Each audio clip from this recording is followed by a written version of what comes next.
Okay. Hello, everybody.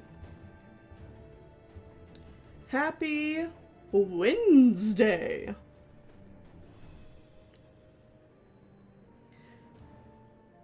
Today is going to be a mic on, music on stream. And I have one more commission to finish up. But then after that, I will be taking some Your Character Here's. So, if you guys would like the opportunity to get a Pride Your Character Here, make sure to go down into the link in the description below and sign up. We'll be taking a couple of those right away. So, if you can only make it here to the beginning of the stream, but can't necessarily stick around, get in. We will try and call your name as quickly as possible and let you know if you got a spot. Wow, amazing, awesome, cool. Woo! All right. I will let you know that even though you have the mic on, the music is still overpowering me? No, it's way too quiet. Okay. It's not audible at all. Okay. Right there. Is this good? Well, there's a bit of delay, so I'll have Yeah. to find out. Yeah, just let me know.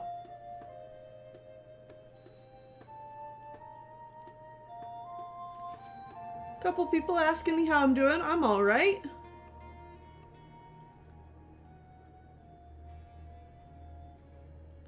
I'm excited to work on this commission because it's really fun.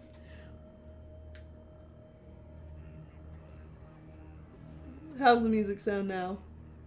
I mean, the music's really quiet because it's moving on to the next track. But... Okay. I think that sounds pretty good. I would say turn it down just a tiny bit, though. Just a touch. Yeah, because I'm farther away from the mic, so it's harder for me to be heard.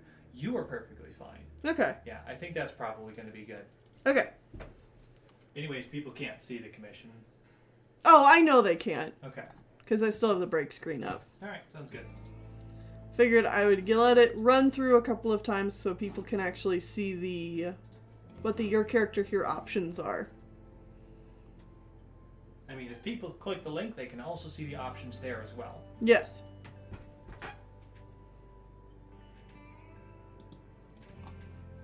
Also, if people didn't know, we've started a new Pokemon game over on Twitch, Pokemon Coliseum.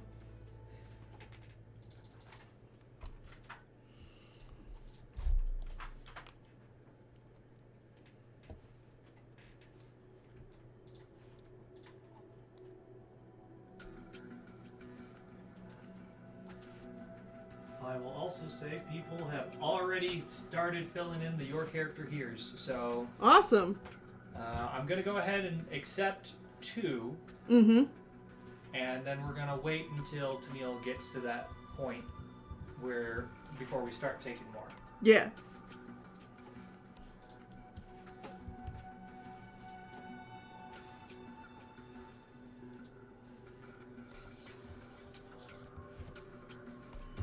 I think this calls for a slightly larger brush.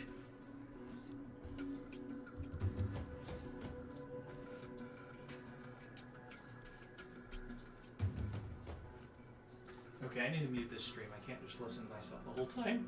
Yeah. It's understandable.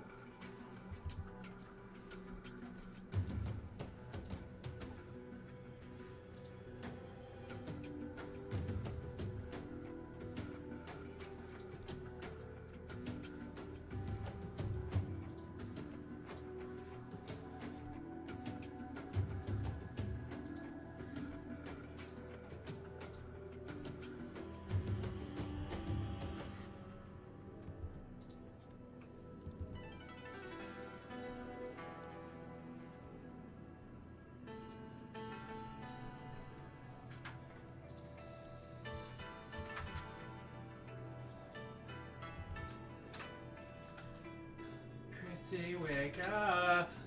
I don't like this. Chrissy, wake up. Hey, hello.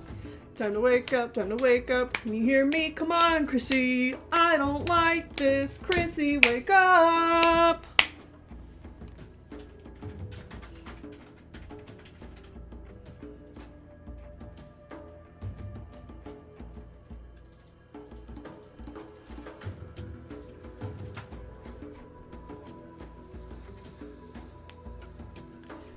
Yeah, if you're having problems with the screen, try refreshing.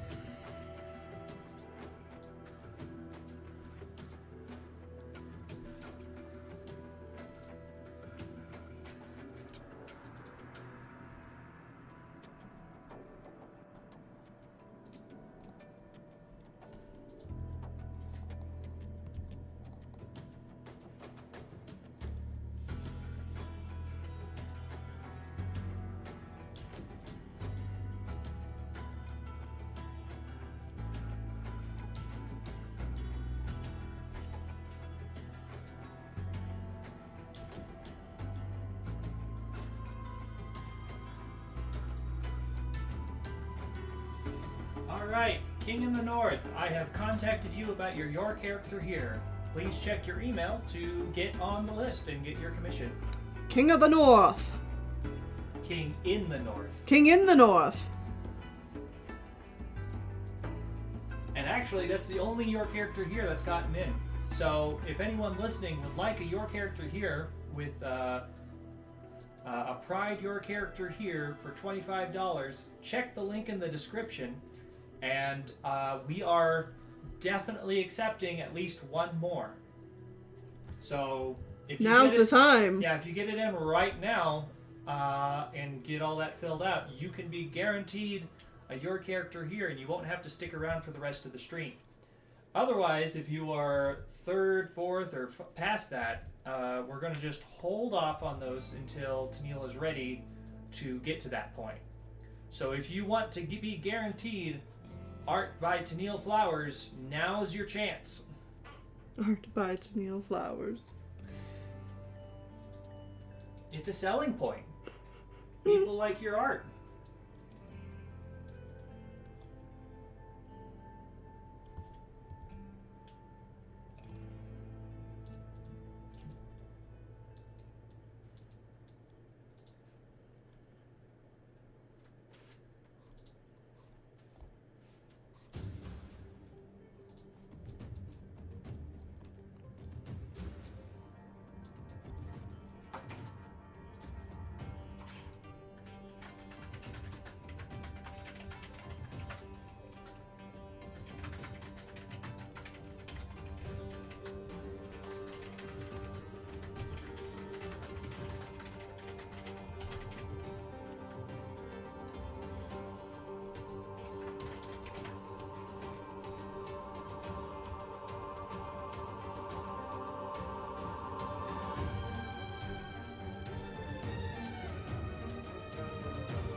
Good job, you clean your room.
Got another one in? Yep. Well, no. Commission 1's all good. Oh, okay.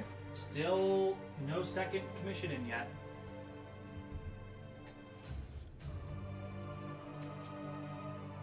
I have a question. Roughly how long does it take you to finish a drawing? Really depends on what the drawing is. Really depends on what the drawing is. Depends on how I'm feeling that day. Because if I haven't had a chance to really stretch or warm up or anything, it takes me a little longer. But I would say, like, most casual art pieces where I'm just drawing a character take me like an hour. Yeah, that sounds about right. Yeah.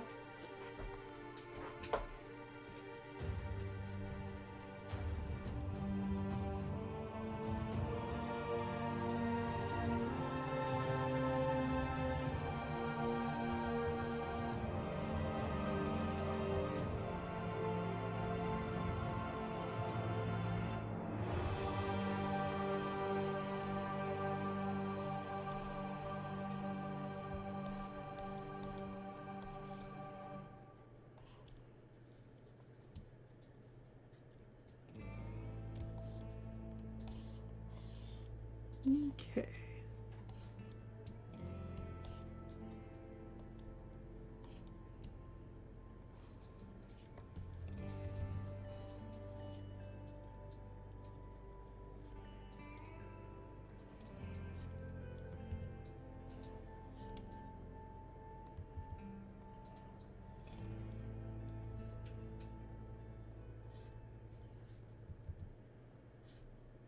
And I'll also say that that comes after years of practice. Like, it used to take me a lot longer to get a single drawing done.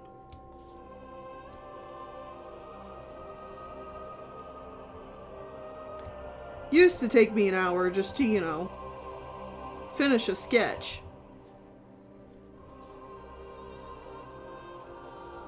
But now I can do a sketch in like 5 minutes. Oh, yeah. I mean, it's one of those things, it's like, no matter what, like, pretty much any trade, the more you do it, the better you get at it, the faster you can do it, usually. Mm-hmm.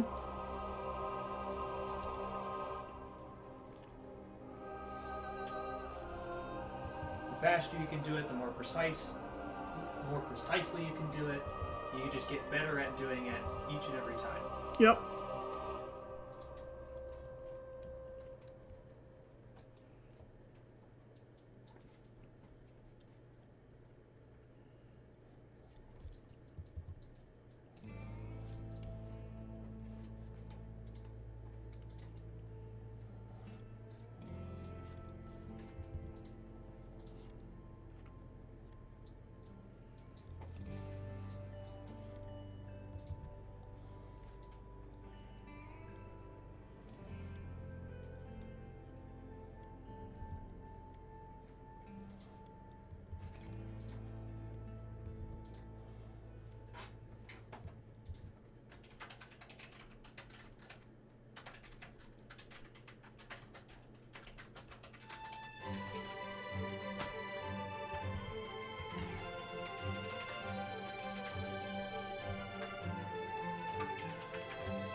Says, sorry to bother you, but do you have any tips on drawing a bear? It's my persona.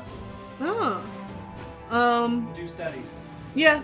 The biggest thing I can say is always, no matter what you're trying to draw, get real life reference and study from that. But, you know, another thing to keep in mind is when you're drawing anything, is what are the most distinct characteristics of said thing, and how do you highlight those things so that it's obvious what animal it is. Right. And like it can be for anything. Like if you're drawing different people, like what is it about like the specific person? What like features do they have that really stick out and like make that person them? those are the kinds of things you want to capture in art. And same thing if you're drawing any kind of animal. Like, what's a feature of this animal that's really distinct to the animal that people would recognize? So, like, for bears, it's maybe, like, the fact that they have big, broad heads and small ears. Like, small, round ears.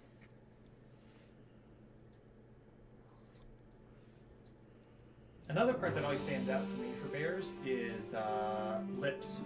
Yeah, they're bear lips. They have very expressive lips. Yeah. Compared to a lot of other animals. Mm-hmm.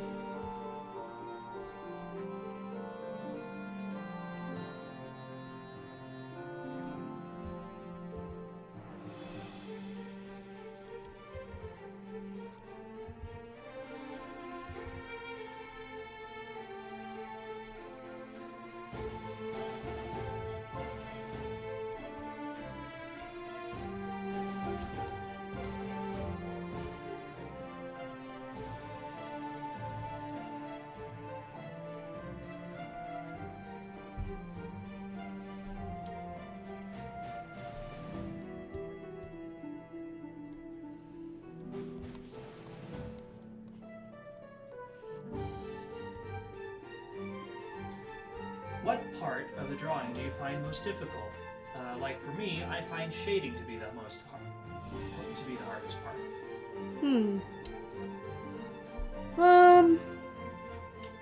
Probably line art.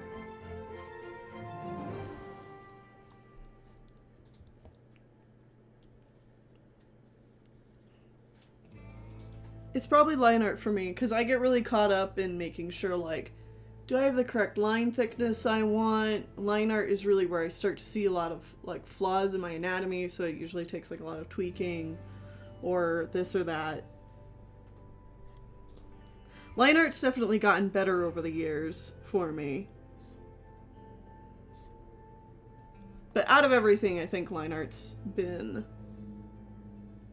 always been one of my weaknesses that I've had to work on.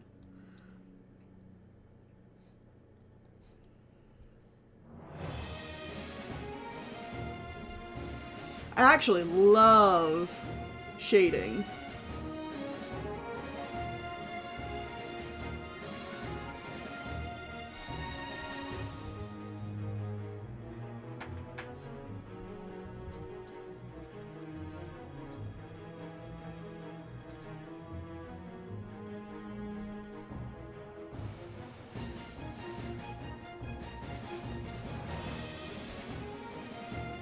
I love this jacket. It's a jean jacket, of course you like it. Yeah. Goes with the jorts and the jert. As you lay in your jed. Alright, you. Sorry, jeans are a joke with us.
I feel. Oh yeah? You want to say that to my face? Yeah.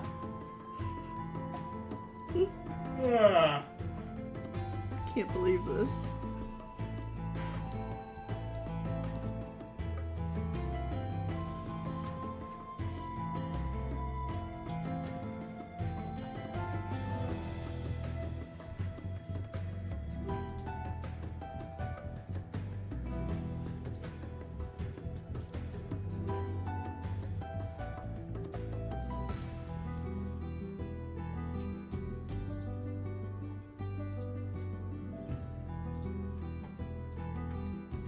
Now I just have Chrissy wake up stuff in my head. Uh-huh. It's Bob. It's catchy. I mean, you just look at this character and you're like, yes, this is what happens now in my head. Chrissy, wake up.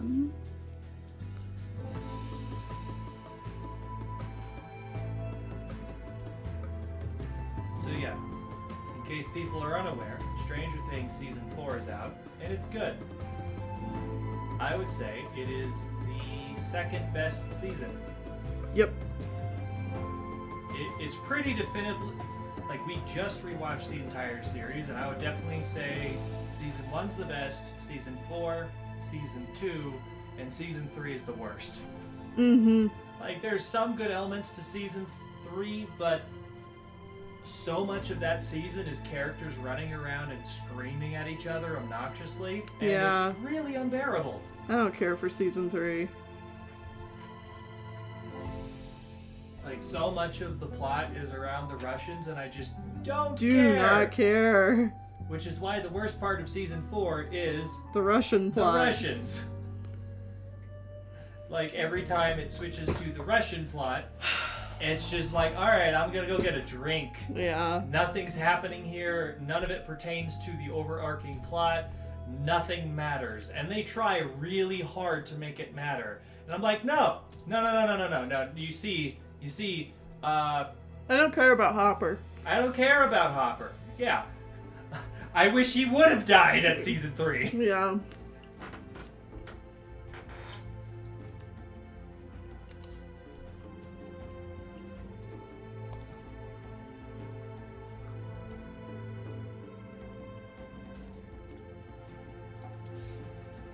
Needless to say, we have feelings. I have feelings for my poor boy Will. Mm-hmm. And Eddie. I liked Eddie a lot. Yeah, I'm sad. Eddie's good. Hey, be careful. I'm sad. That's all I'll say. Okay. I'm still sad about Bob from Season 2. Yeah, poor Bob. Bob deserved more. Mm-hmm.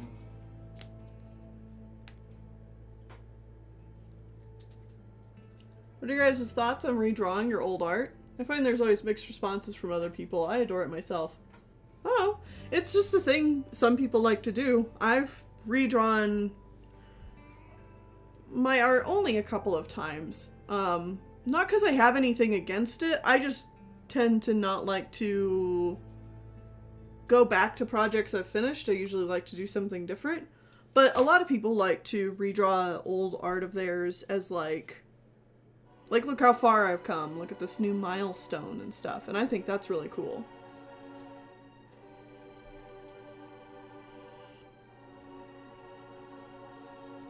If you could, would you do the Blue Star yelling at Fireheart skit again? The talking map. Oh, would I us redo it? No. That was a lot of work. No.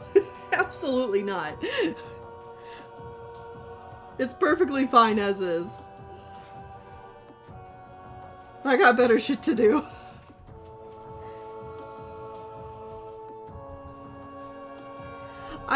For me personally, like, there are a lot of people who like redoing projects because they like to see it reach like a new step, or they want to see it be more to their original vision or become something greater than it originally was, and that's great. For me, I do not want to revisit old projects because I want to move on to a new project. Do you want to...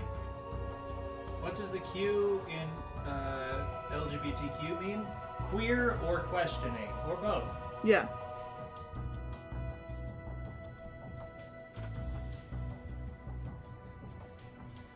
I've heard it be both queer and questioning, and both are good. Yep. Both are acceptable. Both are great.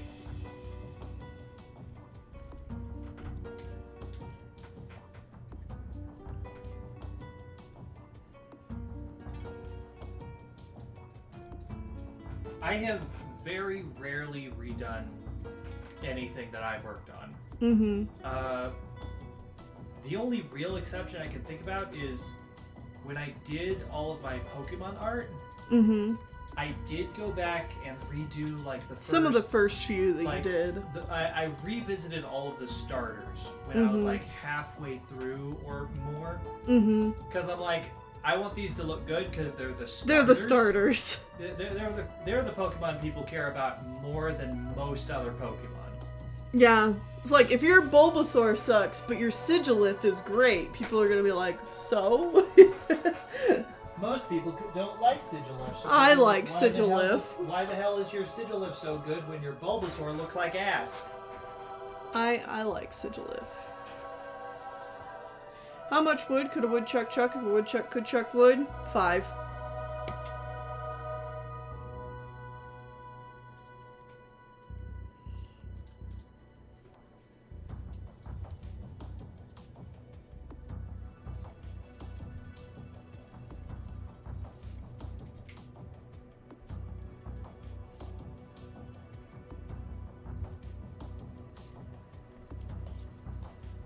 I love that you're just leaving it at that. They asked. True enough. Reminder for anybody that is coming in and joining the stream now. Neil is currently working on the last patron commission that he has. So after that, we're going to do some Your Character Here's. We are doing more of the Pride Your Character Here's, which we did at the beginning of June. So if you would like one of those, look in the description of the video and click the link to get a Pride commission. Mm-hmm. They are $25 each. It'll be a head of your character, or your character's head, and then some flowers and a cool banner. Yeah. So. And you can either use, like, you can say 2 different flags. So let's say you're both gay and trans. You could do the MLM flag and a trans flag, or maybe you're non-binary and asexual. You could get both of those flags. Or if you just identify with a certain label or just want to identify with queer, I can just do rainbow for both, or anything like that.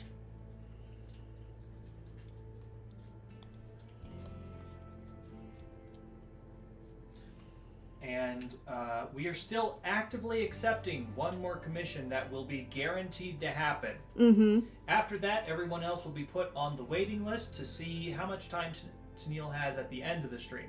So if you want to be guaranteed to get that art, do it now. Yeah.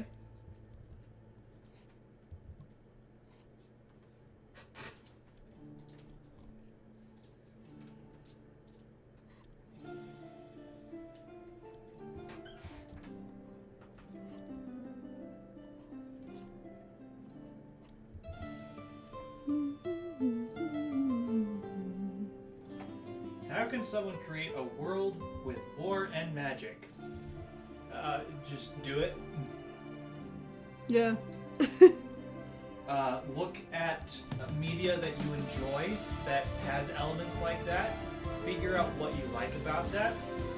Pull them out and Figure out how you want to do it. yeah, figure out like base it off of those ideas. It's like, oh, I really like, I don't know, the magic system from Avatar: The Last Airbender or something. Mm-hmm. And I really like the nitty-gritty war elements that exist in, I don't know, Game of Thrones or something. Or Lord of the Rings. Or Lord of the Rings. Figure out what elements of those, or like what things you like from those shows or stories or whatever, and figure out how you can make your own story based off of that concept.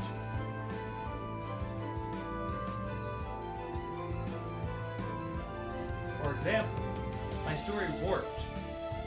Mm-hmm. Most everything there are ideas I came up with based on other things.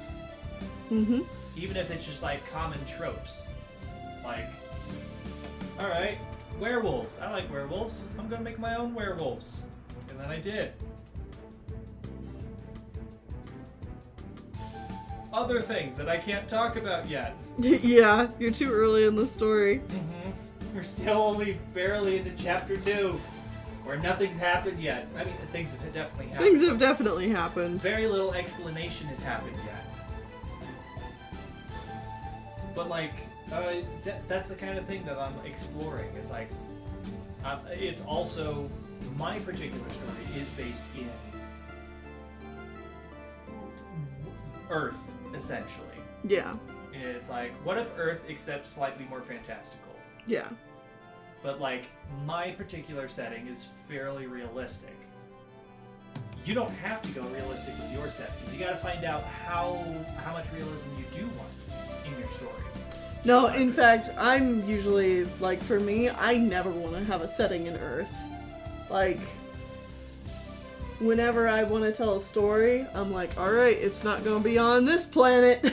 Not going to be on this plane of existence. Because I don't like writing stories about Earth. Yeah, and that's totally fair. Mm-hmm. So make your own setting. Make your own fantasy setting. And the flag that is yellow, white, purple, and black is the non-binary flag. It's for people that do not identify as male or female. Mm-hmm. That's me. Yeah. I'm non-binary. I use they, them as my pronouns. And that is my flag.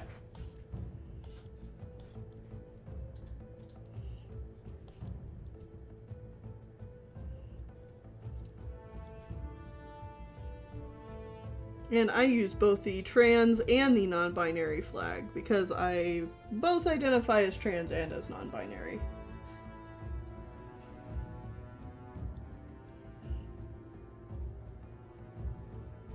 Can you get a commission? If you have $25, then yes. You can also go sign up on Patreon and get a custom commission. Yeah. Patreon.com/DanielFlowers. The link is also in the description? Yep. Okay. And yeah, you can sign up that way to get a commission that way, or you can just do a single one-time your character here with the Pride stuff, and you can use that link in the description as well. Whitney, I want this jacket. Okay. I want it. Well, next time we go shopping, we can look for something like that.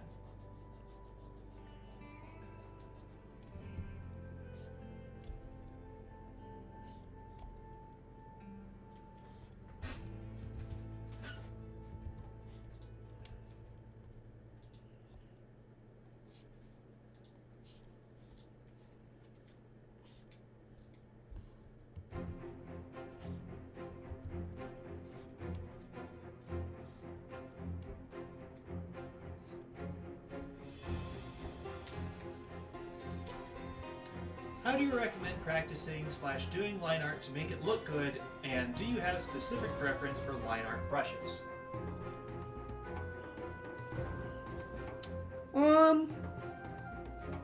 For line art brushes, I definitely have a preference. I like something that is both clean and textured. So, you know, like the brush I'm using now, it's a pretty clean brush, but you know, you really get into it, and it does have like this little bit of roughness around the edges, a little bit of texture to it. I personally really like that. I know some people like really clean line art, but really clean line art kind of drives me crazy. Not on other people's art, but just for my own drawing purposes.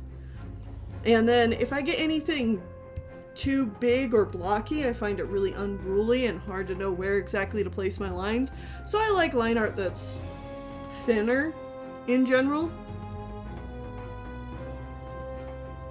And I prefer no lines. Yeah, you prefer no lines at all.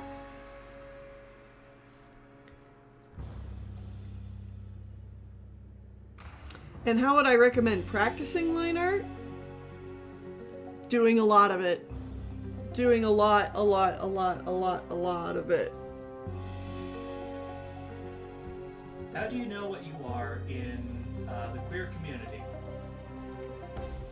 Yes. It's gonna be different for everybody. Every single person is different, and you know what? You might look through and find you're like, I definitely know that I'm not a cis het person, which is a basic bitch person. I don't know. I don't know what You don't have to be mean about it. I know. I can't like. You know, you're not like everybody else. Mm-hmm. And even if you like do research, honestly, go do research about what a lot of the different terms and stuff mean. Yeah. And even if you go through and you find, I don't know that any of this really fits me, that's okay. Mm-hmm. I mean, sometimes a label just doesn't work for you. And it's okay to not have to subscribe fully to a label. Mm-hmm.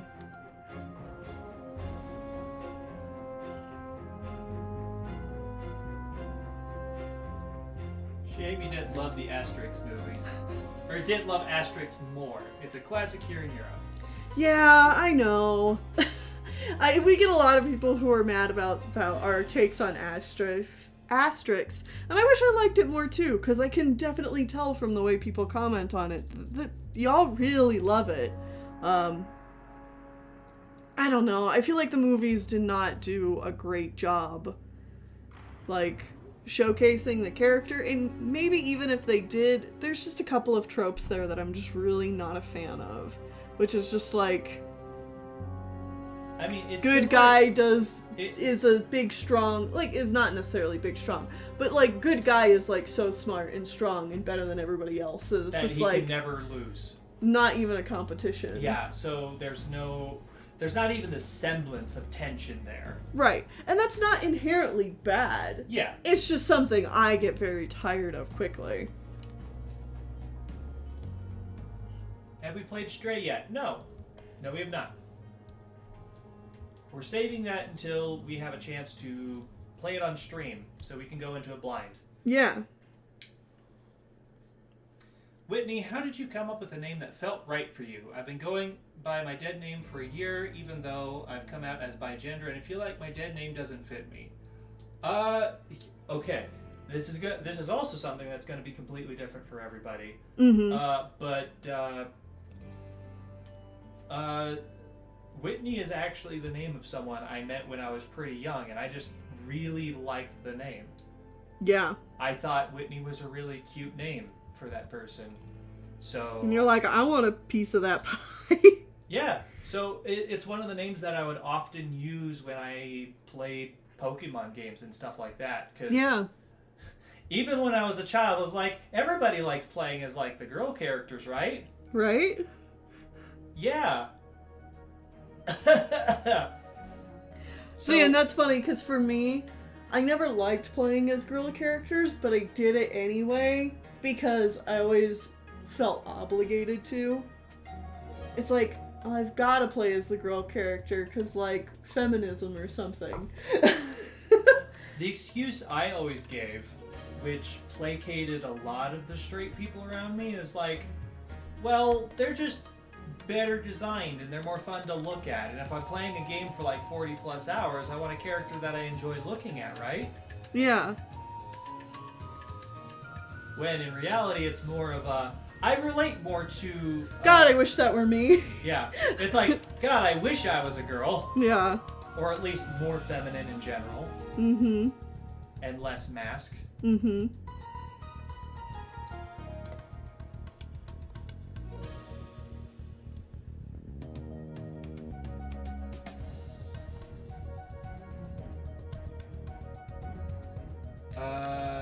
The full animatic for the canceled 2013 Popeye movie leaked last night. Oh. I saw it before they took it down. It's so in the spirit of Fleischer cartoons, funny, charming, and creative. Is that the one that was going to be 3D? Yeah. The one where you can see, like, they're running around the boat and everything. Yeah, I remember seeing clips of that. Yeah. that were released after it was canceled, and I'm like, that would have been great. I would have loved to see that. Yeah. I would have loved to see that. Mm-hmm.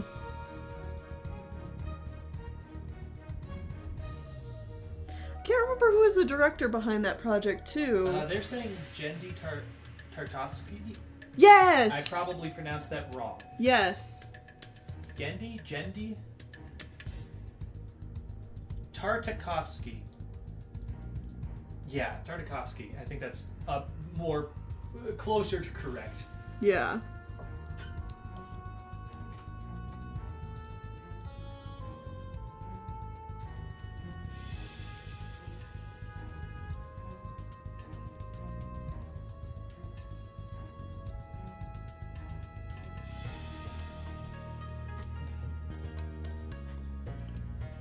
Oh, someone else is asking what kind of character we play in Final Fantasy XIV.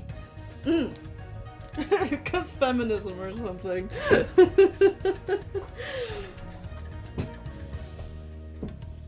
I am a cat boy named Voss Oatfang.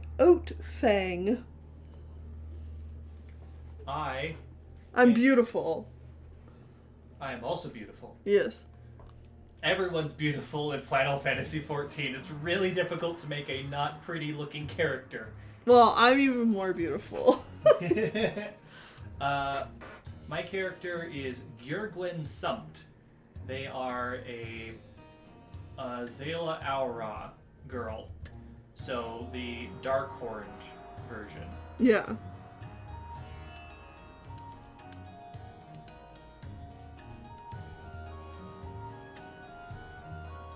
And they're great.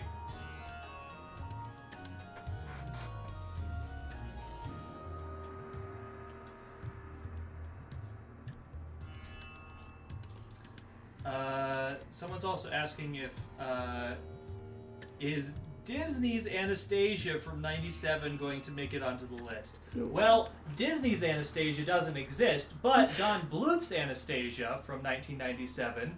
Made by Fox. Yeah, I think it's Fox, so it's technically owned by Disney now. Yeah. Will be on it because it was released to theaters. Yeah. So yes, eventually we will be covering Anastasia, but you're probably going to have to give us Like 8 years. Yeah, 8 to 10 years to get to 1997. There's a lot of movies in between. We haven't even gotten to 82. 1982 to 97. Yeah, so we'll get there eventually.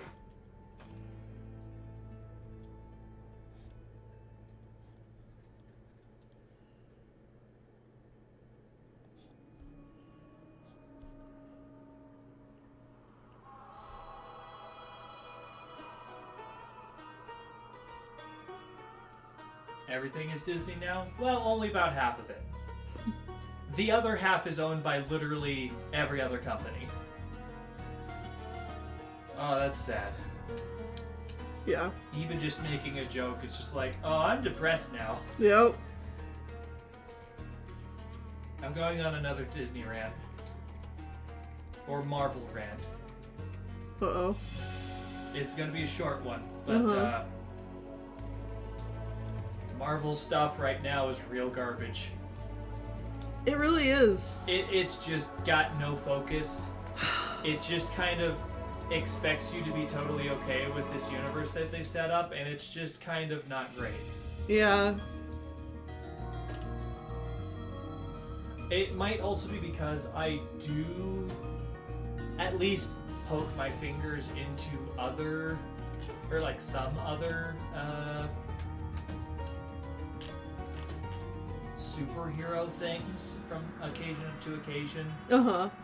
And one of the other shows I'm watching right now, which is mostly a hate watch, but like I can't tear my eyes away because it's just a disaster all the way through, Uh-huh. is The Boys on Amazon.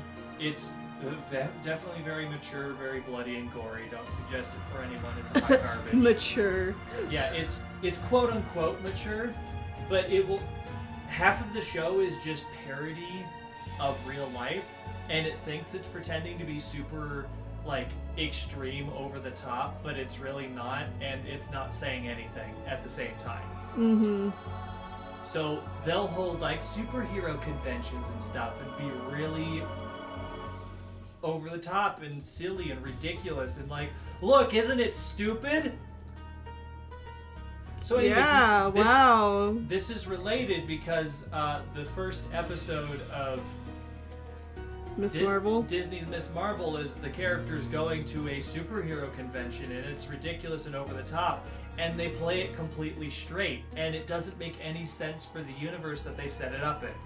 Well, yeah, I was only half paying attention to the Miss Marvel episode you watched, but I was just like, this just feels wrong that in the MCU there would be a Comic-Con convention-esque style thing for superheroes, because, like, in the MCU, these superheroes are political figures. Like, they're not like, yeah, they're cool action heroes, but, you know, then they also, like, are signing, like, international politics and stuff like that, and I'm like, yeah, we don't have, like, you wouldn't have a Comic-Con for politicians. No. So it does feel just very weird and off. Mm-hmm. Also, just like every production recently feels very rushed and haphazard and bad. Mm-hmm. This is the new Doctor Strange movie. This is Moon Knight, the Moon Knight show. This is the Miss Marvel show. I only watched one episode of that. Some of the other earlier shows that they were releasing recently, you could start to feel how they're fraying on the edges. A lot of their other recent movies just don't feel as good. And some will argue that, you know, like, they've never been good. But I'd argue that they have been. Mm-hmm. At least, you know, feels like sometimes. Yeah, some of them feel like they've just been very...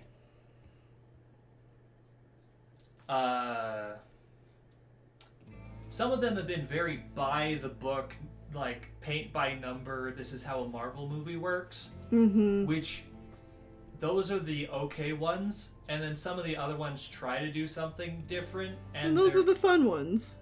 Sometimes. Usually. Or they're also hot garbage. Yeah, but at least they're trying something different. I don't know. That's specifically the Doctor Strange movie. It's like, this is just constant action all the time. Nothing makes any goddamn sense. If characters just sat down and talked to each other for literally a minute, things would be solved. Uh-huh. Yeah. So, I thought we were talking about past Marvel, not... No, I'm talking about, Marvel. like,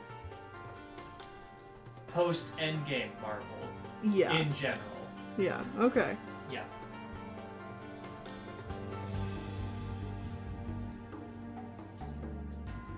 Yeah, I was trying out they, she, he, and then I changed it to they, she, and right now I think I'm most comfortable with they, them. Just they, them. And that's the fun thing about, or like that's the great thing about trying out different pronouns and stuff. And if you find something that doesn't work, you can just be like, you know what, that didn't work for me. Yeah, it's like, I tried it out, I don't think it fully fits who I am, so I'm going to change it. And that also works if you're like, I'm bisexual. Maybe I'm not bisexual. Maybe I am just a lesbian or gay. Or maybe it's something more than that. Mm-hmm. Maybe, like, that's just not the term that works best for me. It's okay for things to change. It's okay to explore and find what does and does not work for you. Yeah.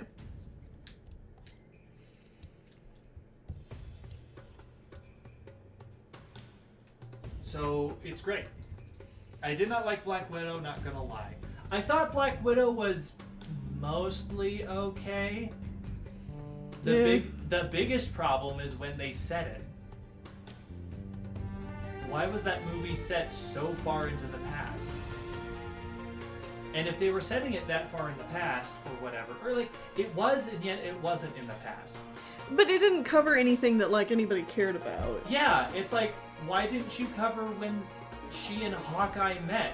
Right. You know, that's the part people actually like. They like the ship dynamic of her and Hawkeye. Right. Instead, they just continue to reference that moment, but never do anything with it. Right. That was the most frustrating part. Otherwise, that movie was very paint by numbers.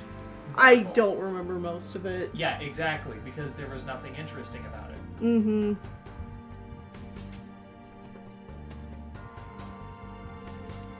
Like, she's got a sister, I guess, is what I took away from it. You're not saying we're not allowed to... You're not saying we aren't allowed to like the newer shows, right? No, if you like it, go for it. Yeah. Have fun with it. We're just saying we don't like them. I personally don't like it.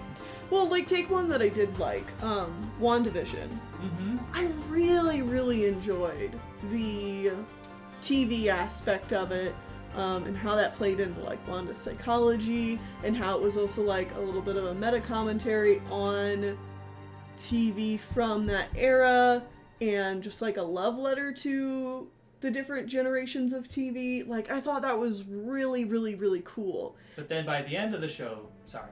But then, when it got to, like, the reveal and, like, the last few episodes, it just kind of became standard Marvel fare. And I'm like, this is fine, but, like, this is nowhere on the level of what it was when it started, what it was doing with its earlier concepts and ideas. And then those concepts and ideas didn't end up really play into the finale or anything like that. Yeah. Which I found disappointing. And like, Loki was fun. Yeah, Loki was like a fun romp. Right. Because Tom Hiddleston's a fun guy. Right. And him working off of Owen Wilson? Is that his name? Wow. Why? Ka-chow. Yeah, that's Owen Wilson. Owen Wilson. Like, those two working off of each other worked very well. Mm-hmm. And so, like, that dynamic carried that show. Mm-hmm. I want to talk about Moon Knight. I never finished it, but I was just so frustrated by the pacing and general lack of care for the storytelling element of that show. It just felt so rushed and confused, and every episode felt like we need to go to a new location, briefly explain what the hell is going on, but not really, and then have an action sequence even though the story is not calling for one. It's like, here's a conflict so that we can have a conflict. The best part of that show was episode 1, where it was all confusing because we were only experiencing half of the story. But then after that, it was no longer interesting because the storytelling elements did not get better, and it just made the very sloppy writing so apparent. And that was my big frustration with that one. It's like, nothing that's happening makes any sense. If you... Yeah, no, you don't, like, I don't even have to say you have to think about it. It just literally doesn't make any sense. Mm-hmm. I didn't watch that one, so no opinions from me. Also, I was just really, really fucking annoyed that the Moon Knight suit was CGI! It didn't need to be CGI all the time. For the action sequences, yes, but when he's just walking around, there was no reason that it had to be CGI. It just looked really bad. It's very, very silly. Are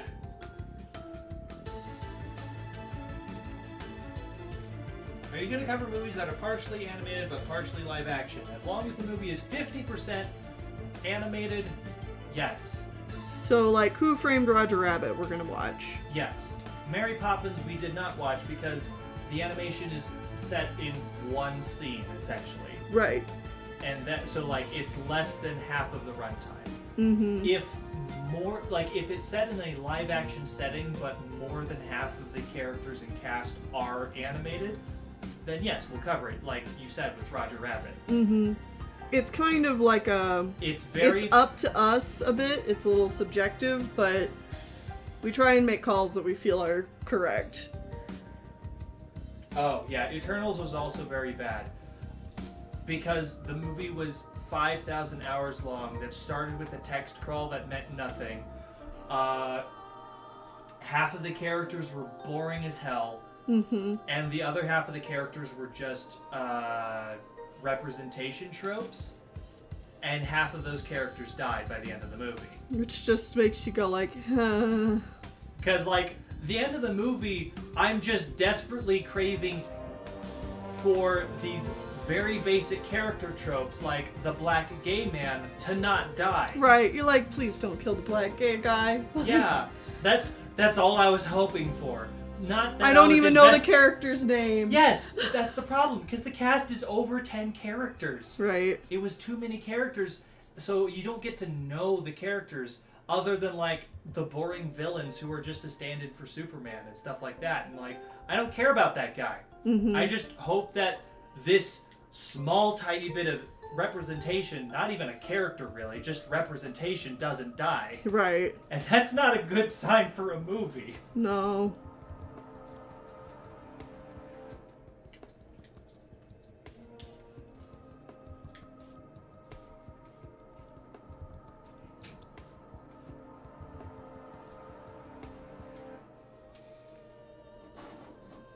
But yeah, that's my honest complaints with a lot of Disney, right? Or like Disney's Marvel. They don't have the time to actually tell a good story. They're just kind of forced to make more movies.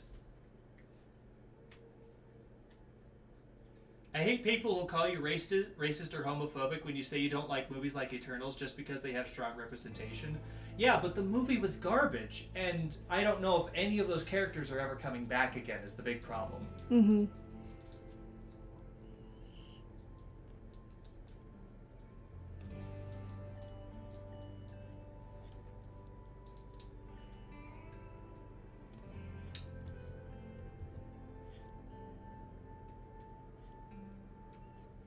And again, if you like any of these things that we're saying we don't like, that's totally fine. People can have different opinions on things. Doesn't make you a bad person or whatever to like something that we didn't like. And the same is also true.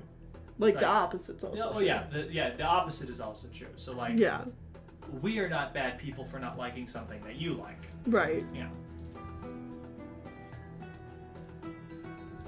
Disney has gone downhill because they feel like they're in such control. They're really testing the limits of how bad they can make a product. No, it's not. Paying for it. It's not necessarily that. It's just that they don't have proper competition.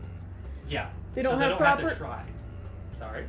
They don't have proper competition, and they're also making a lot more artistic decisions with people who are not artists at the lead.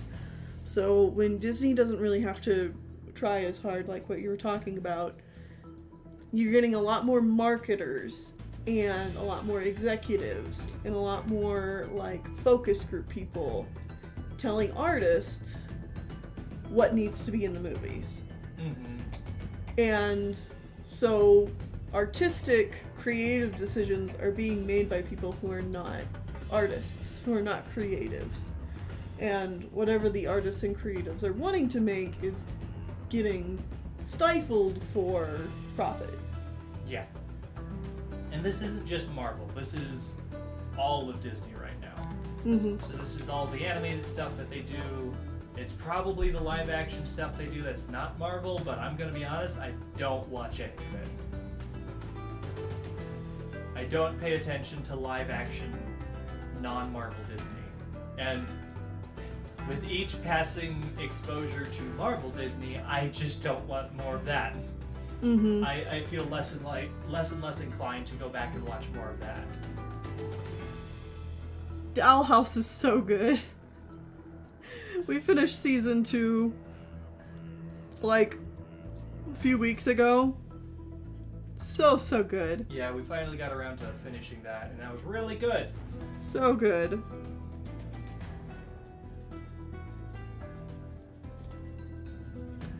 I'm glad that Dana Terrace is working with the limitations Disney has placed on the Owl House and like has said that because of the cut to season 3, they've found different things to explore that they wouldn't have necessarily explored in their season 3. So while it's not ideal, I'm glad that the team is working with what they're getting and that the show is still going to have a proper ending. Yeah, and it wasn't just canceled Mm-hmm. right out where there was no more full stop. It's just done. Right.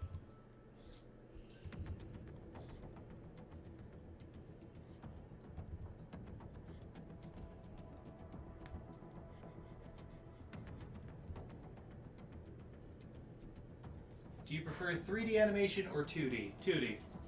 I prefer 2D, but, like, there's nothing wrong with 3D. I just don't like that it is most of what you see nowadays. When 2D would be a perfectly acceptable medium to use, we just don't.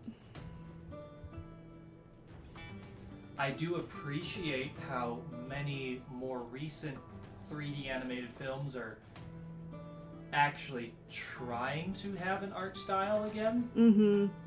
Things like Into the Spider-Verse and, to lesser extents,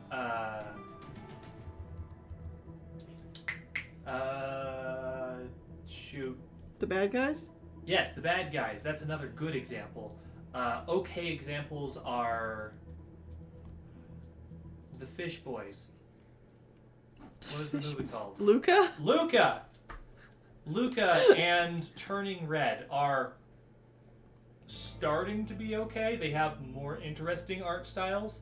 I really like the art styles for those films. Yes.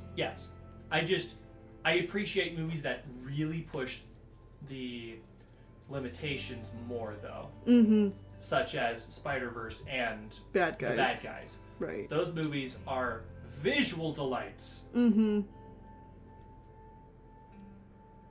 Are you excited for Lightyear? No. You don't have to be that way.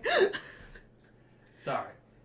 I feel nothing about that movie. Yeah, I'm really just not interested in it. We'll probably watch it whenever it comes to Disney Plus, but I don't think it's going to wow me. Based on some early things I've heard from critics who went to see it in theaters, yeah.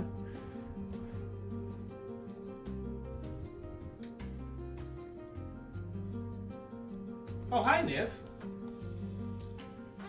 Nivriz is in the chat. Hello! Welcome.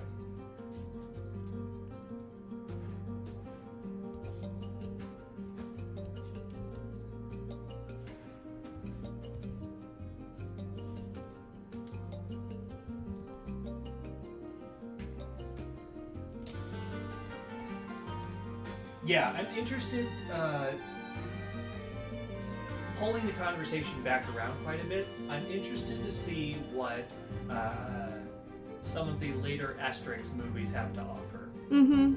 Because, like with Lucky Luke, which is another European project, where the first movie was really bad and made us really not like the character. Yeah. The second movie had a lot more thought and care into it and was actually enjoyable and made me understand why people actually do enjoy Lucky Would Luke. like this character, yeah.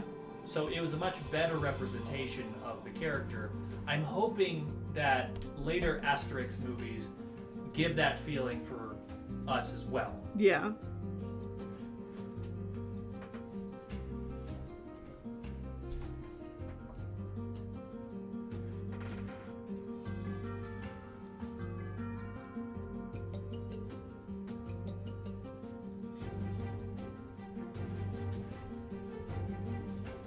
Shoo!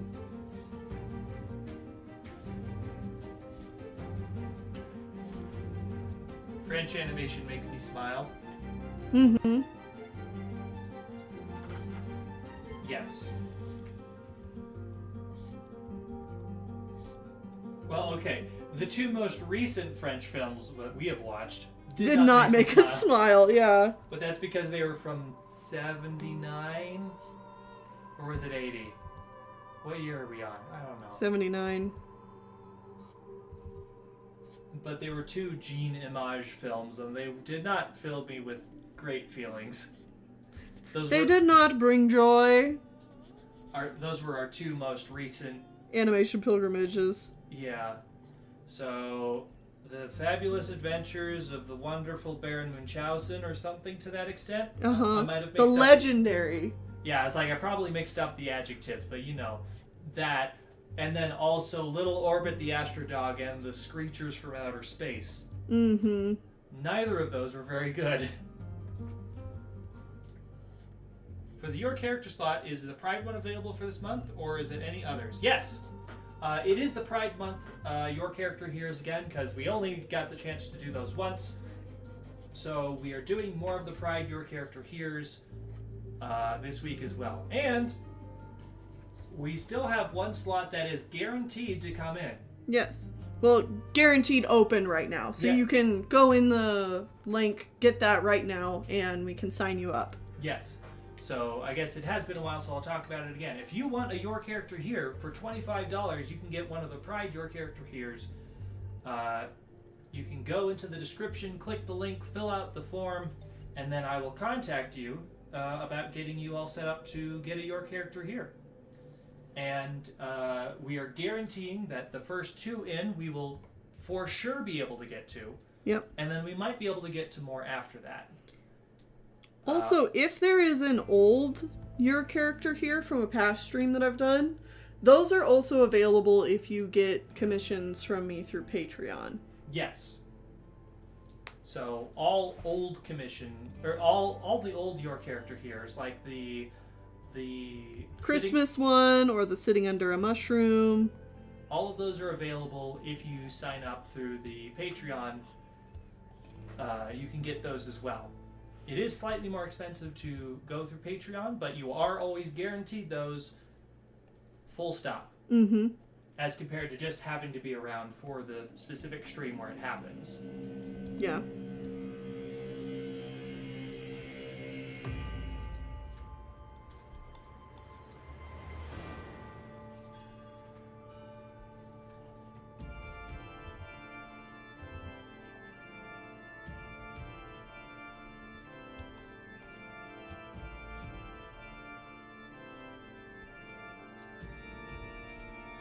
What is your least favorite animated film?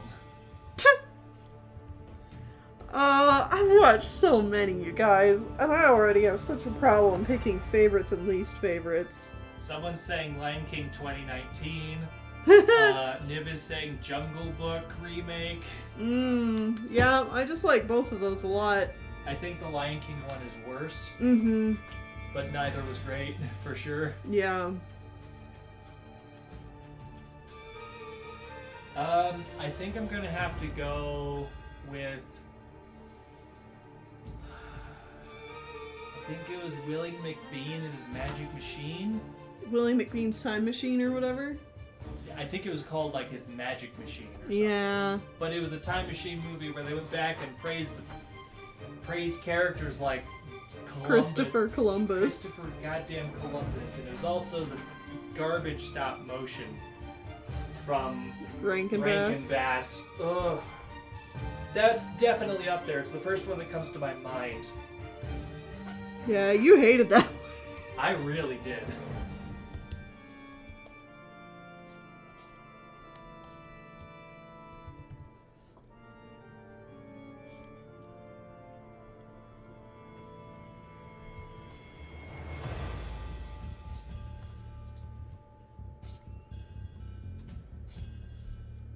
No, not Chris Columbus. Yeah. Yeah. It was bad.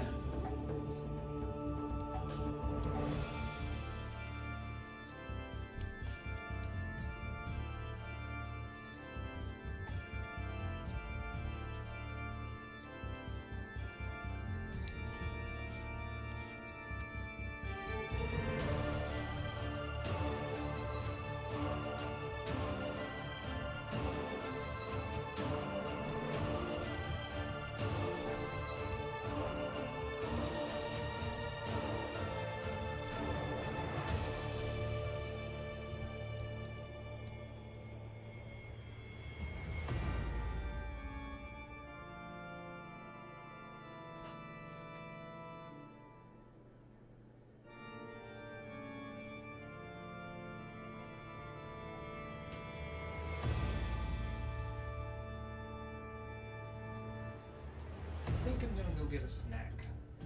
Can I have snack? What do you want for a snack? A sandwich? Is that a snack? If it's just one sandwich. Well, I think if you're gonna get a sandwich, maybe you should just put the stream on break and come get a sandwich. Okay.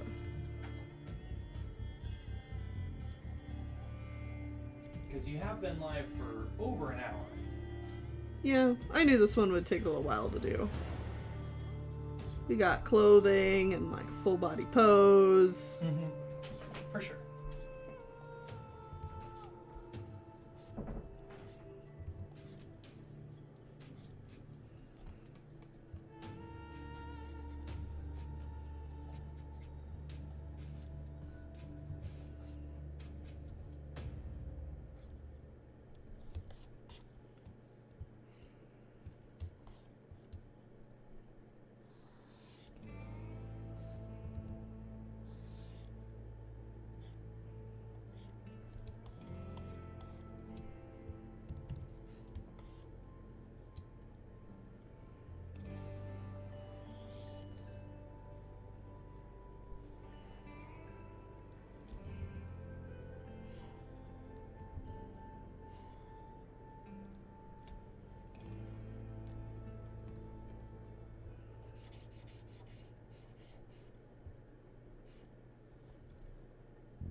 There we go, just about done with the line art.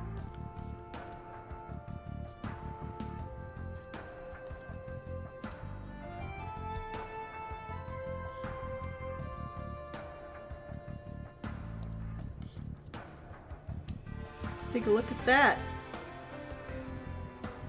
Oh yeah. What a handsome lad.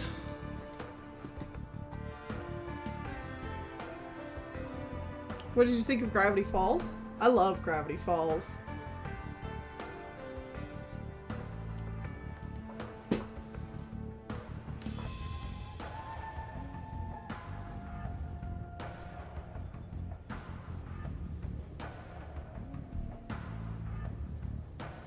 I love its weird humor. I really like the characters.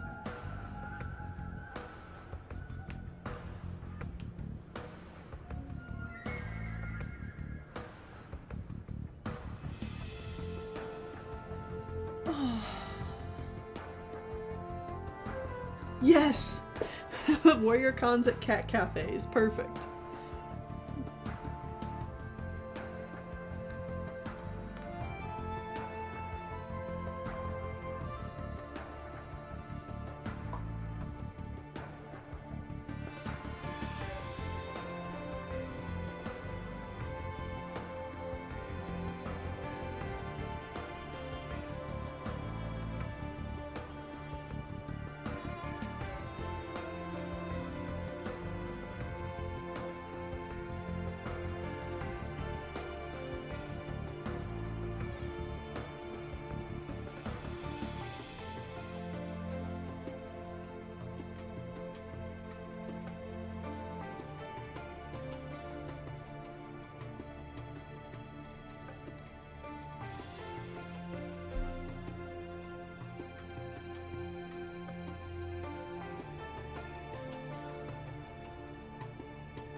You could do another job other than animation, what would it be? Well, probably a lot of the things I already do. Just like illustration, teaching animation history.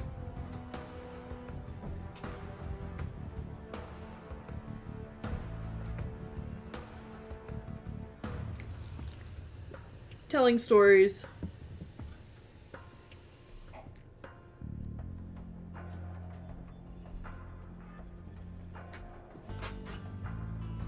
Critical media analysis.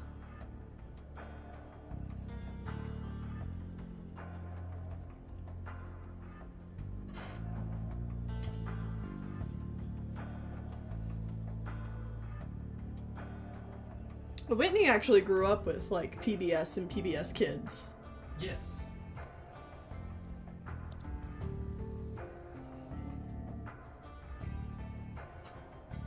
Yes, I grew up with Zaboomafoo and Between the Lions and what was the math one? The math one was great. I don't remember what it's called. Cyber Chase, that's what it's called. I don't know, I did not grow up so much with PBS. That being said, like I could have watched it, but I was always like, why would I watch PBS when there's Disney Channel and Nickelodeon right there? Yeah, I didn't have Disney Channel and Nickelodeon. I had basic TV. Yeah.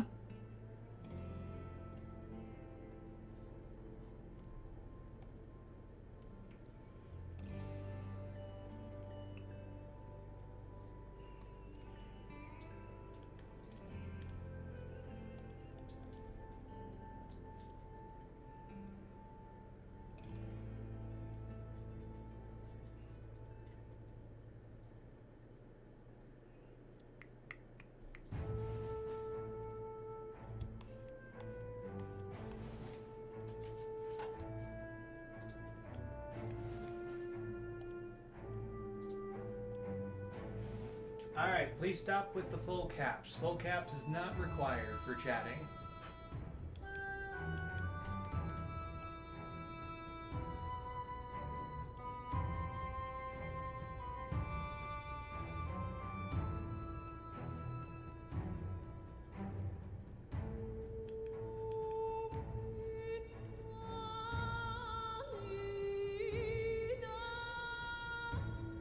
And yeah, if you would like a commission, you can either go to the Patreon, patreon.com/DanielFlowers. The link is in the description, and you can sign up for one of the higher tiers to get a commission of anything you want. Mm-hmm. Or if you want your character here of the Pride commissions, so it'd be your character's head or a person's head or whatever, and then they'd be surrounded by beautiful flowers and a banner underneath, both of which are colors of your choice.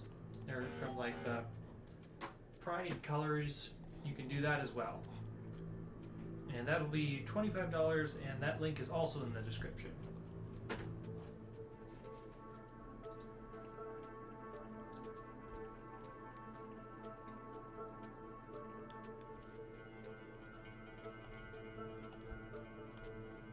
Sagwa and the Chinese Siamese cat is why I love cats. Oh my goodness, you took me back. Whoa.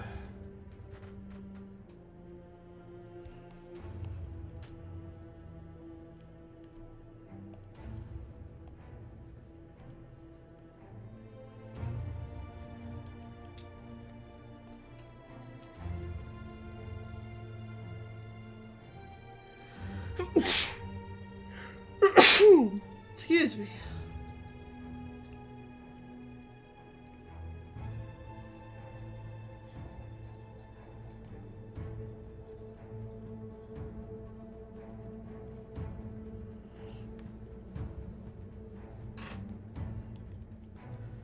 All right.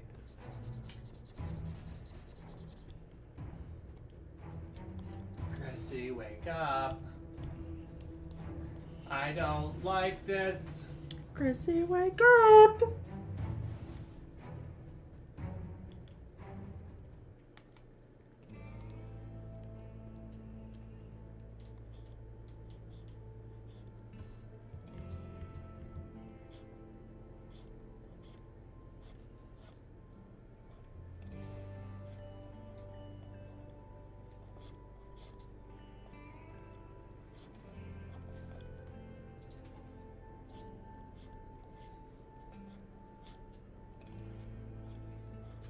That is a complicated question.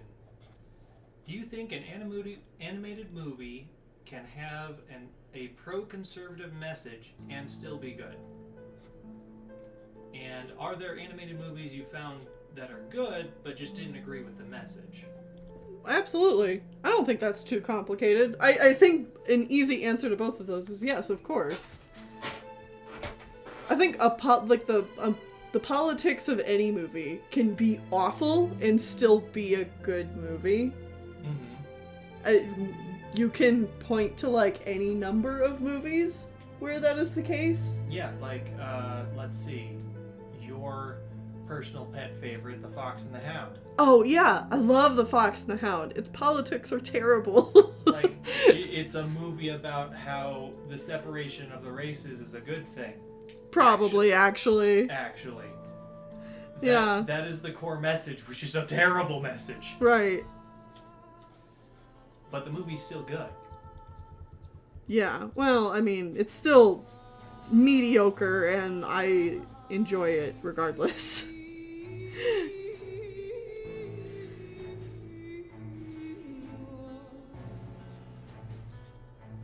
Also, there could be movies with really great messages, like really progressive messaging, that suck ass. They're just bad movies.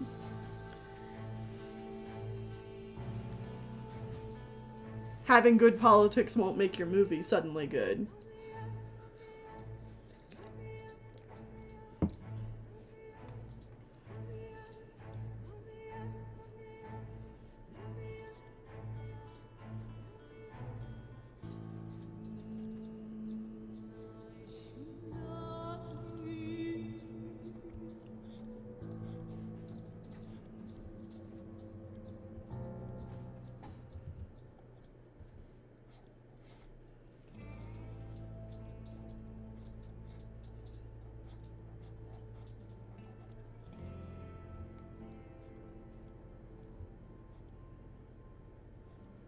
Have you watched or read Ready Player One? No. No.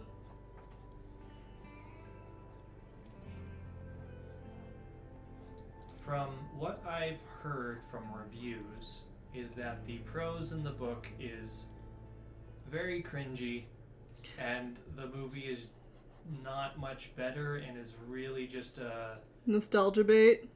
Yeah, a lot of nostalgia bait. Do you remember these things? Do you remember the Iron Giant? We're gonna make him fight. That's what he was supposed to do, right? Wouldn't it be cool if the Iron Giant fought things? With guns? You know, the Iron Giant. Everyone loves that movie. That's totally what the plot was about, right? That wouldn't contradict the plot of the movie? To have the Iron Giant fight? Do you think you've interpreted Fox and the Hound the wrong way? I never got that that's what it's trying to say. Oh, message retract. I don't think you need to retract your statement. I mean, that's the thing about reading any media, is that, yes, my interpretation of it could be completely wrong. That's what I take from a movie, and I think that based on, like, the socio-political context of the time it was made in, like, that's a very easy reading of the film. That doesn't mean it's the only reading out there, or that, like, it has to be the reading.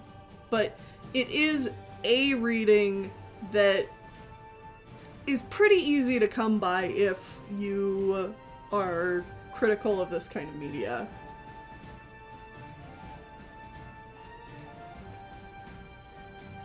Yes, it is anti-racist, but it is also pro-segregation. Like, just based on how it ends. It has both messages there. Yeah. It's saying segregation sucks, but it is probably the correct choice because white people suck. I mean, you could say a lot of different things about it. It just... The conclusion... Can read that movie a lot of ways. Yeah, the conclusion leads you to this.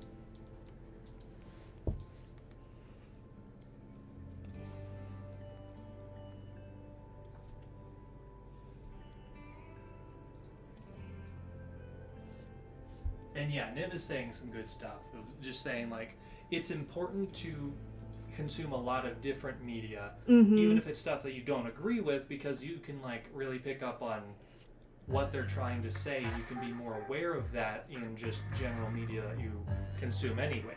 Yes. Like, obviously, as a kid, I wasn't picking up on the socio-political context of Fox and the Hound. In fact, I do remember as a kid realizing, and like after I'd watched it, for 1,000 times, and I was a little bit older, so like probably when I was a teenager and I watched the film, I was like, oh, this film is saying something about race.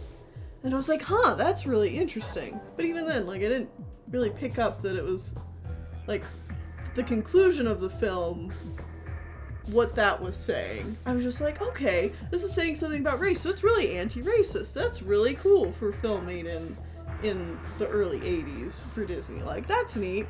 And then, like, again, as I got older and watched it more, I was like, this ending has not aged well. Yeah, it could be read in the opposite direction as well. Right. It's like, that's the interpretation I want to take away from the movie, but that's not necessarily what the movie's saying.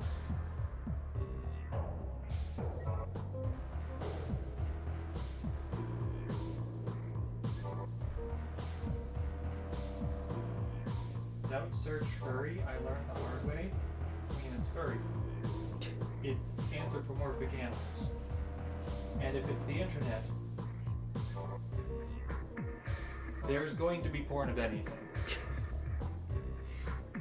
Just, be smart about it. Be smart. Keep your safe search on if you're under the age of whatever you feel is comfortable. Well, or, if you don't want to see that at all, just keep your safe search on. Exactly.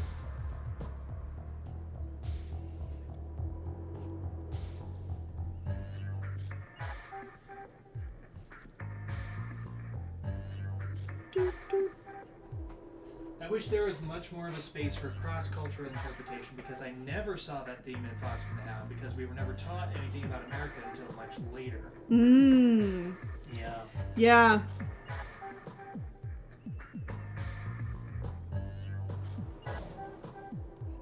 On a related note to India, I recently watched RRR. Yeah, that was a fun film. That was a lot of fun.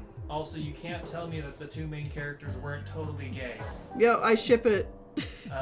Sure. Sure, they might both have love interests. Female love interests. Female love interests that they interact with twice each in the movie or so. But the camp. But those boys are gay. I love it. You can't tell me that the one guy whipping the other guy was not a thing. Maybe not that scene, but no, those characters were absolutely dude bros. Yeah. Love it. Great. That was a fun movie.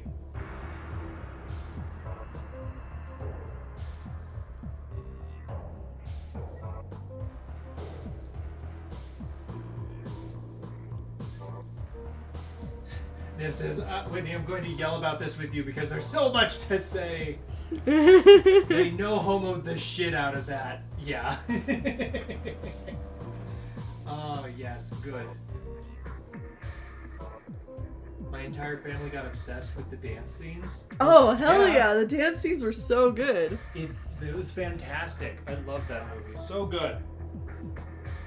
Everybody check it out. It's on Netflix right now. Mm-hmm.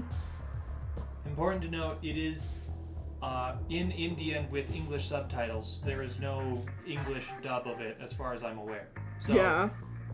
If you have troubles reading subtitles, that might be an issue for you, but otherwise, check it out. It's a great time. It is. I don't know what it's rated, though. It might also be rated R. Rated RRR? I don't think it's rated RRR, but... It might be. It has some pretty violent scenes. Yeah. Who knows?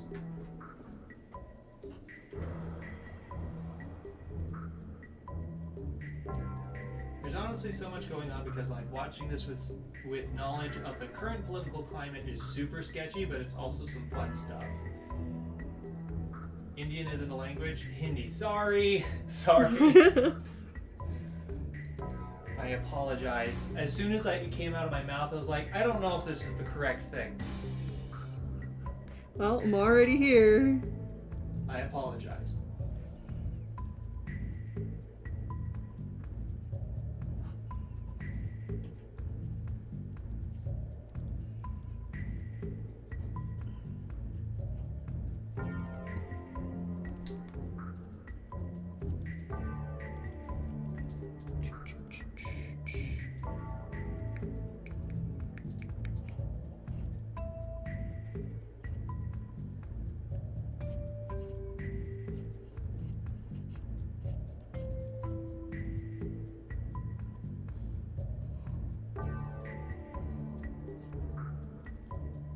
I would suggest not watching the Hindi version and finding the Telugu because that's the original language and apparently more poetic. Yeah.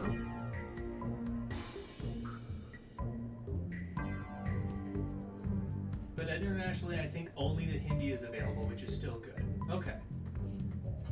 I mean, either way, it's like 3 hours long.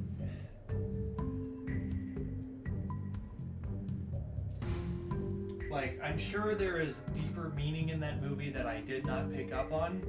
Oh, yeah, because it's very political. Yes, but like, even just from like my American upbringing of the standpoint of watching the movie, it's like, all right, so there is the the British have come in and invaded India, and so we have the one guy who feels obligated to join into the force. I mean, don't spoil the movie. Yeah. But it's good. Yeah. The two characters are diametrically opposed, one working with the British and the one against it. Oh, I love it. And like they both feel like they have the same goal in the end, but the way that they are trying to reach that goal is completely different. Yeah. And it's very good. Mm-hmm.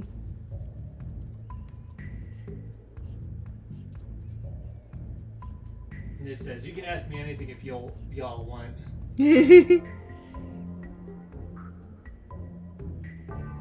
Sorry for briefly going nuts. I'm just very excited for people to get into these movies. Oh, no. It was great. Yeah, I want to see more. Yeah, I was just watching some Canadian streamers playing video games, and they were talking about RRR and how it was so good. And I'm like, all right, well, I'll go check it out. I'm sick with COVID right now. I've got nothing better to do. Right. So then I did, and I was like, that was really good.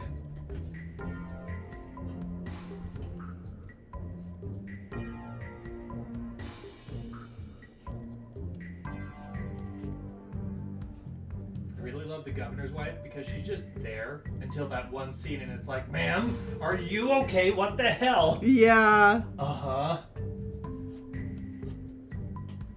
I mean, I think it was like scene 1 gave me bad vibes from her from at the beginning, but it's just like, oh no, it escalated. Yep.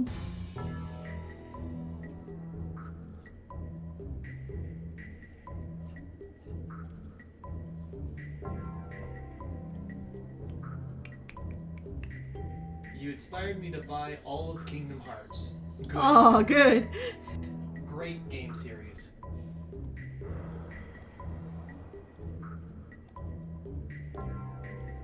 I saw someone walking around our town with a Hellfire Club t-shirt, and I was like, jealous? I want one. Have you had cornbread, Whitney and Tennille? We have cornbread in the fridge right now. Yeah, I love cornbread. Fantastic with chili. And who else wanted to and did dance with the dance scenes in RRR? I was super sick at the time, so could not, but I was definitely vibing. Yeah, I was definitely, like, very much so not moving on the couch because, again, COVID really hit me very hard, but I really enjoyed the scenes, for sure. What would you say if I told you that RRR is about standard in terms of male friendship and action in Bollywood? So many movies have that exact vibe. I'm actually fairly well aware of that, because I watched a decent amount of Bollywood films growing up. Although the only one I can ever remember is Bride and Prejudice, because we've watched that one so often. I probably have the soundtrack for that film memorized.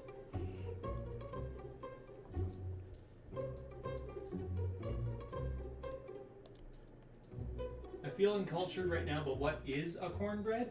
Cornbread is just what it says on the tin. It's bread made out of corn.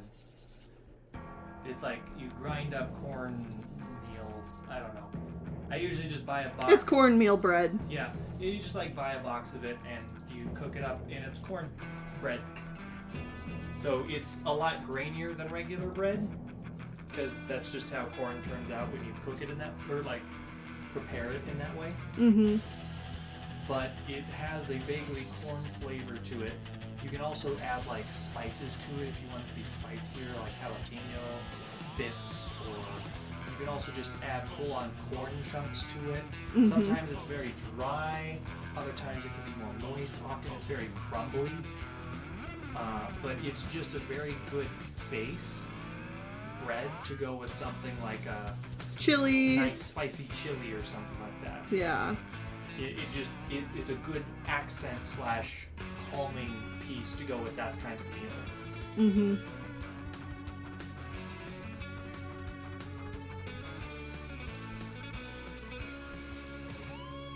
It's bread, but also corn.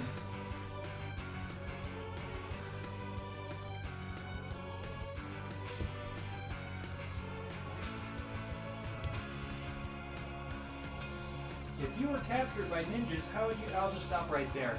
I would just die. I'd just die. I'm sorry. If anyone were trying to do anything to me, I would just die. I'm a pacifist. I don't fight. I'm just fall over dead. I'm not a pacifist. Not for any moral or religious reasons. Just because I don't. Oh no, mine's definitely moral. I mean, yeah. Originally started religious, but then I became not religious, and it's still a moral obligation of like, why would I hurt people? There's no point in hurting people. Mm-hmm. And I know some people will argue that yes, there is a point in hurting people if they're trying to hurt you, and like, cool, I won't. I just won't. Yeah.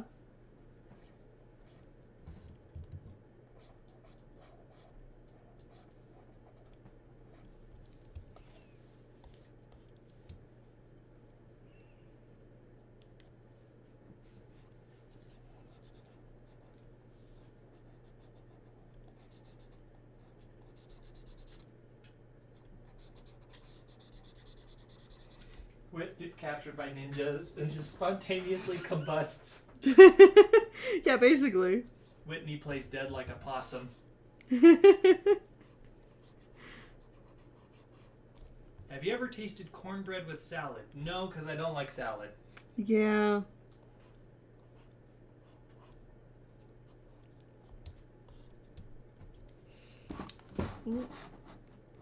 Music. Yes, we're all still here, music. Keep playing.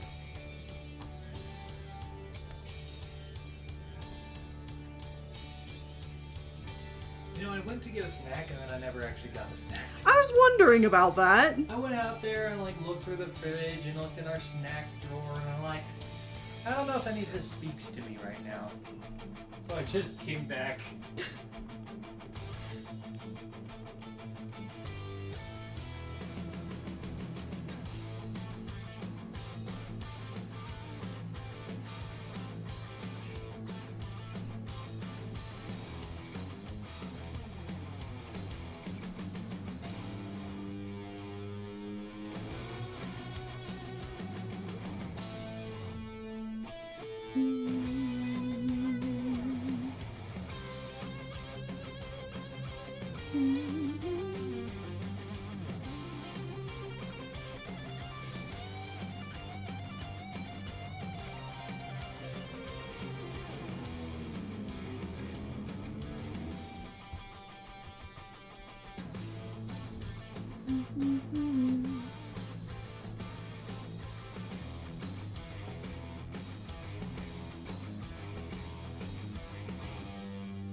Who would you say is your favorite Stranger Things character?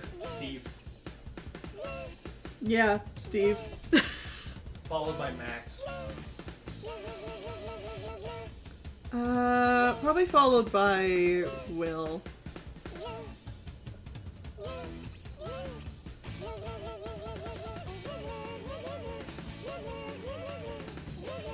I can tell you my two least favorite characters. Hopper and then Mike. Mike.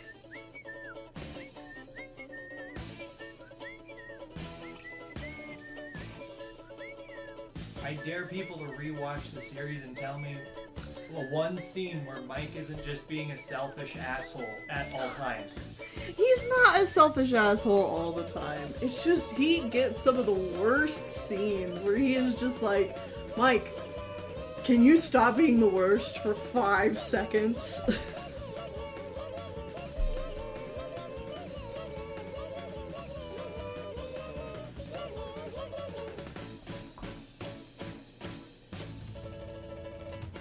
You can request songs, but we're not going to play it. Because Yeah. that is an officially licensed song, so we're not going to be playing it. We're just playing video game music instead. Yeah. Because that I can play without getting a copyright takedown notice on my videos and streams. And yeah, for people not aware, this is Cody Cat's persona dressed as Eddie. Yeah. So it's not specifically Eddie, it's just, Cosplaying. yeah, someone commissioning their character drawn as Eddie.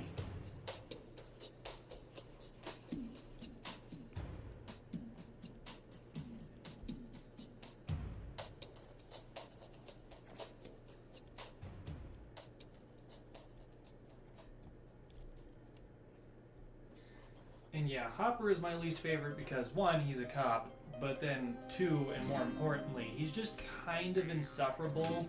He's just an angry old man most of the time, and that's his characterization. He's fine in season 1, where it's Yeah. like they're doing the whole backstory with Sarah and everything. But then like... And like it all wraps up in a nice little bow with like the storytelling and everything. But season 2 and especially season 3 Hopper, I'm just like, bro. Can you stop being an angry middle-aged white man for 5 seconds?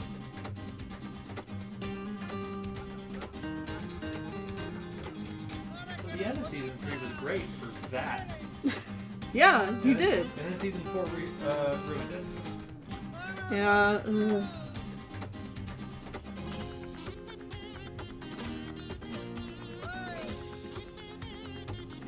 Are cops in America really that bad? Most Americans I know have the same opinion. Yes.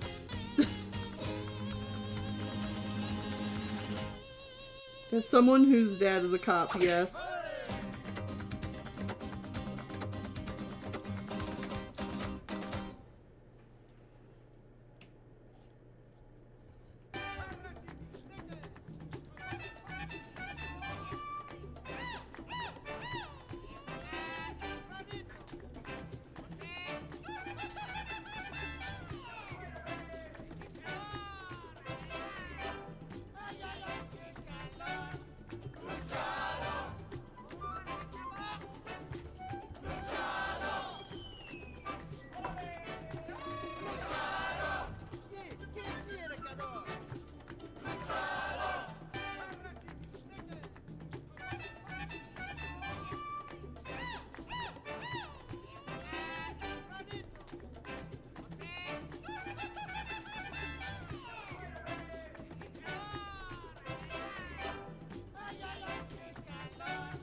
There is certainly, like, you can say, there's bad apples in every profession. The problem is that the way that cops in America are trained and socialized to perform their profession creates more bad apples.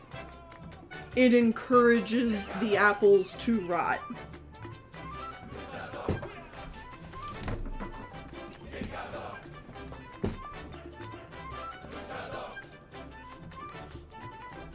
Doesn't mean they always will. You can still find a good cop, but it's unlikely.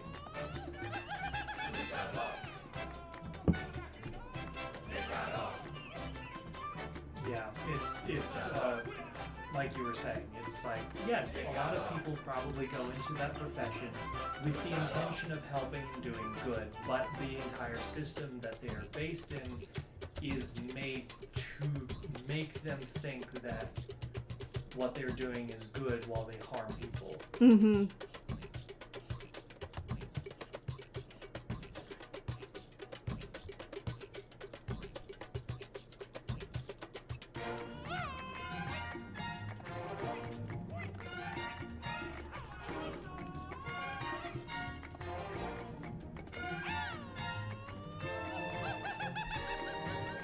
And yeah, I can't say how the police are in any other country.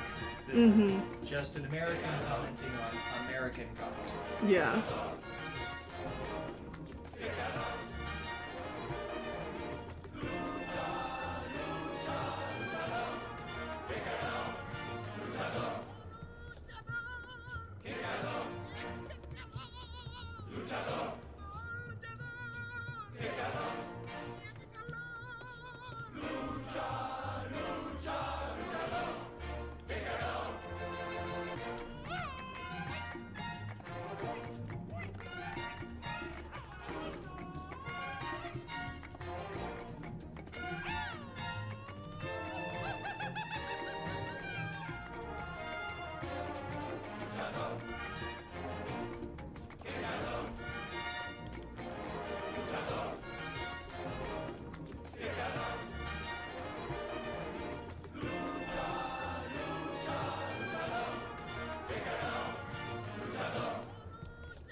Commission's looking great, by the way. Thank you.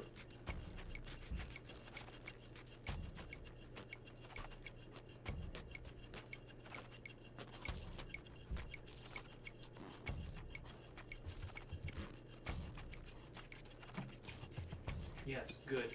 Make sure you take a break and stretch when you're done with this commission. Yes.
we have not played Emblem.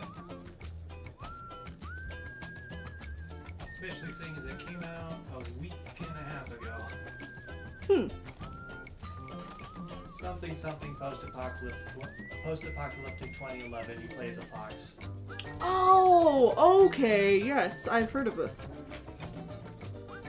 It looks interesting. Yeah, I like the basic art style it's got going on. Yeah. Definitely haven't played it.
Realize we're actually going to get to the plot tonight, probably.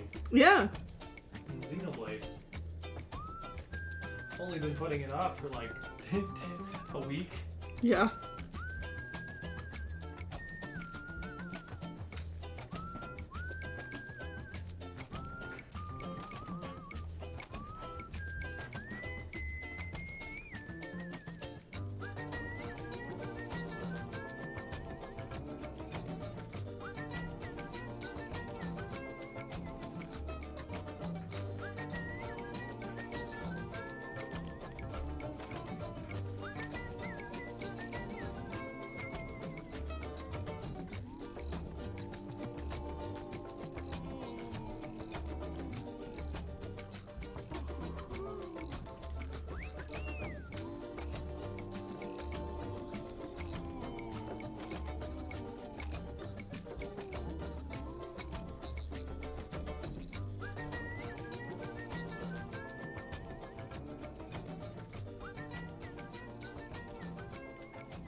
All right.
All right.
Someone heard that Stranger Things got a D&D episode.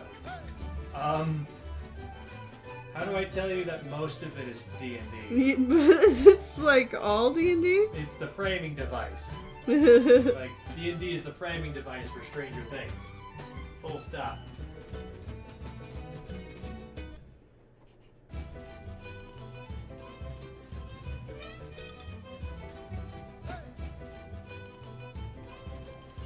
Yeah, the things that they name the monsters after every season are always D&D related.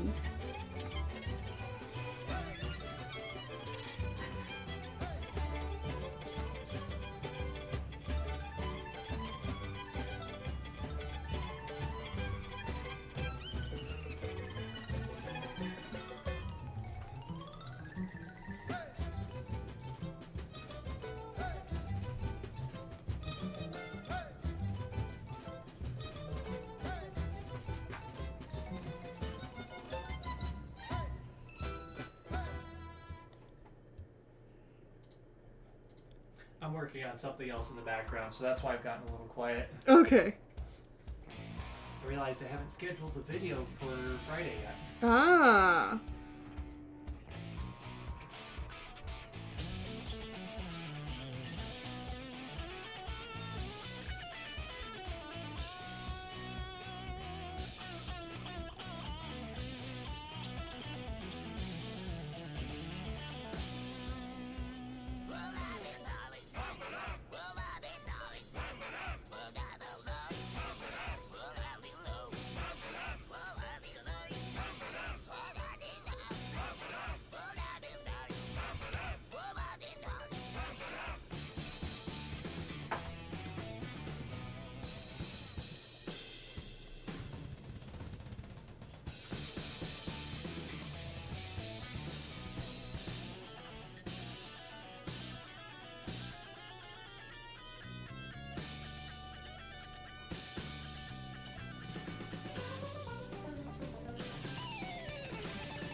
There we go.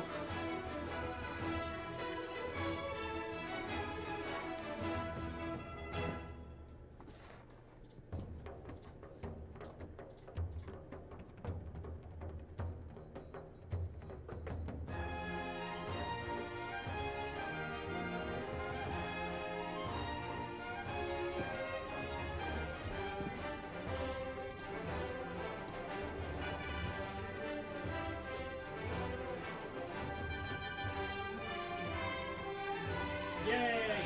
Looks good. Sorry, I was doing other things. Yeah, that's fine. Yeah, I like it. Looked great. I'm sure Cody's gonna love it. Mm-hmm.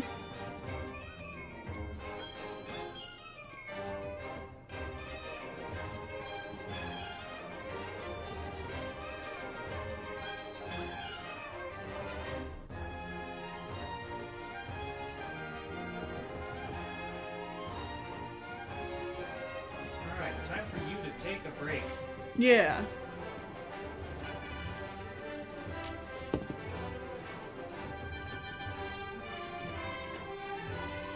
You need to stand up, do some stretches.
Okay, yes. Time to take a break. I will probably go make myself a sandwich and then be back to do at least one your character here. Great work, Tennille. Now it's Whitney's turn. What? No, I do art every Monday and Thursday. Yep, over on Twitch.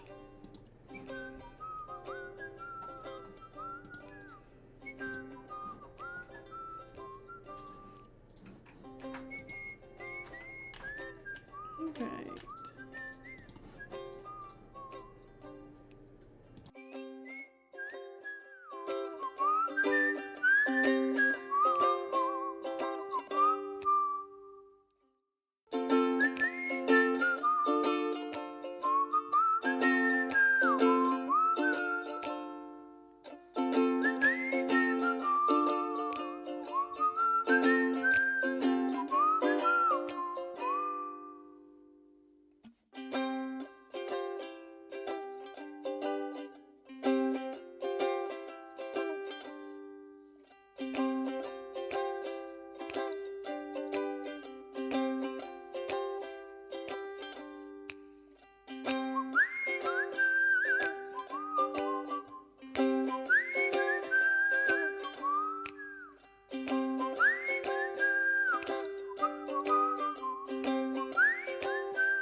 Alright. I noticed the music stopped again. Yes, we're all still here.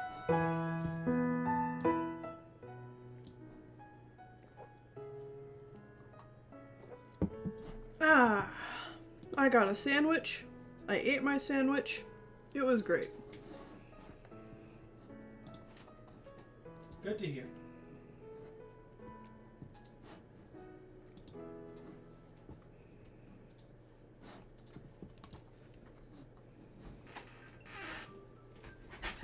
He's back. Ba, ba, ba, ba.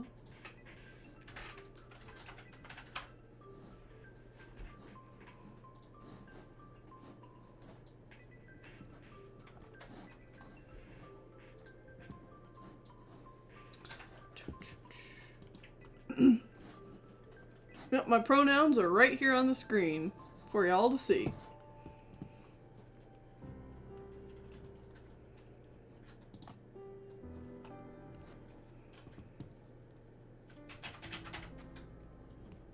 What am I doing?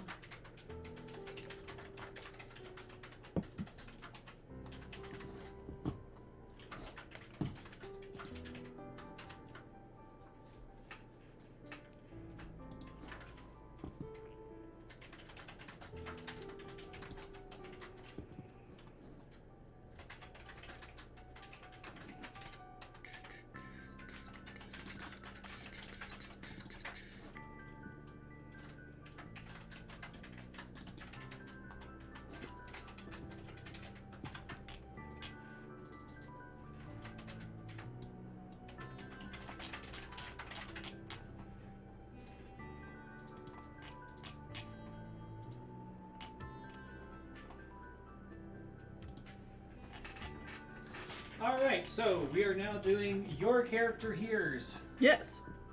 Tennille has exactly one your character here to do. Mm-hmm.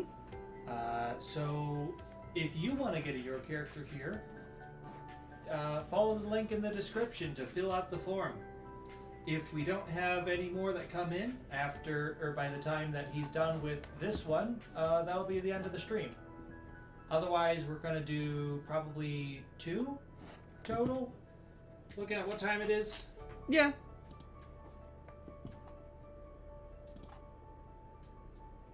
Alright, we're actually going to do a dragon one.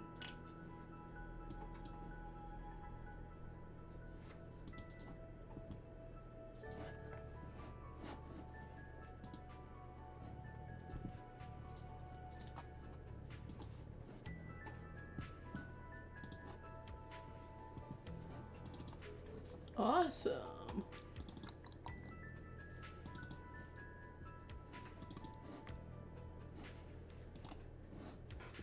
Dragon. Dargan.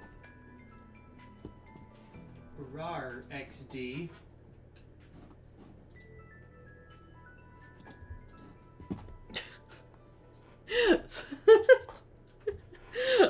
My brain just caught up to what you said. Lol.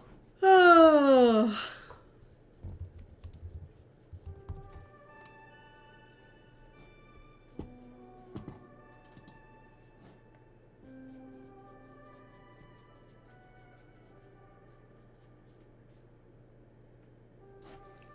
Okay.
It's okay to get pronouns wrong.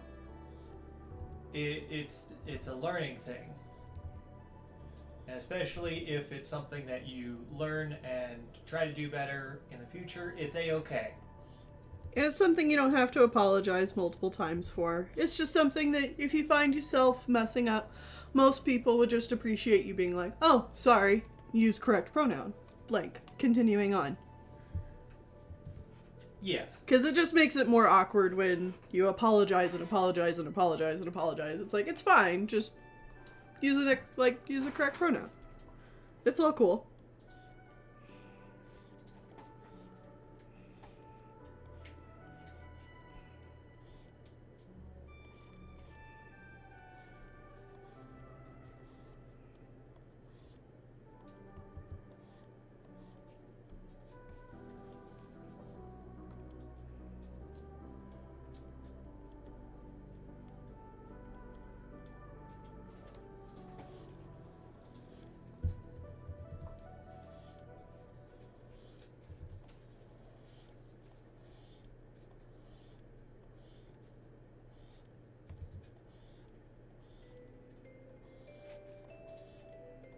Like, it's okay to apologize, but you just don't need to continue apologizing. Mm-hmm. Yeah.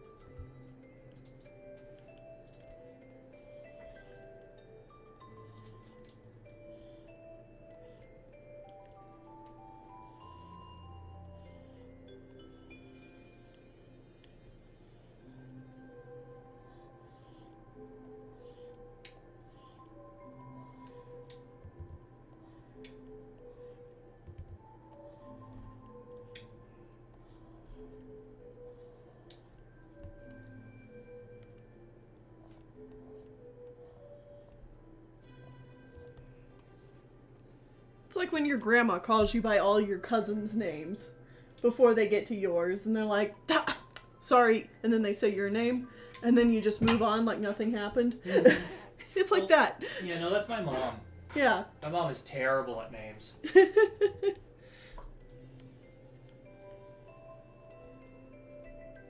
When Disney buys Animation Pilgrimage, will you become Disney princesses? Are you insinuating I'm not a Disney princess? Are you saying that we'd allow Disney to buy us? I don't need Disney. If Disney thinks we're enough of a threat to buy us, I'd feel honored. Yeah, I'd be pretty honored. I would tout that everywhere. Disney wanted to buy our show. Means we have hot take opinions that they don't like. Come listen to our thoughts.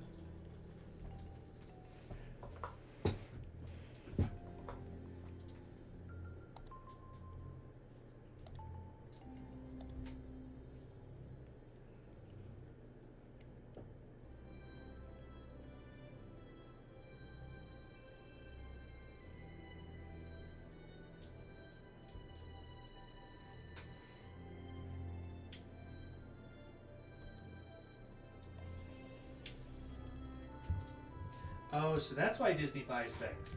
That and getting rid of competition. It's like, that's the biggest thing.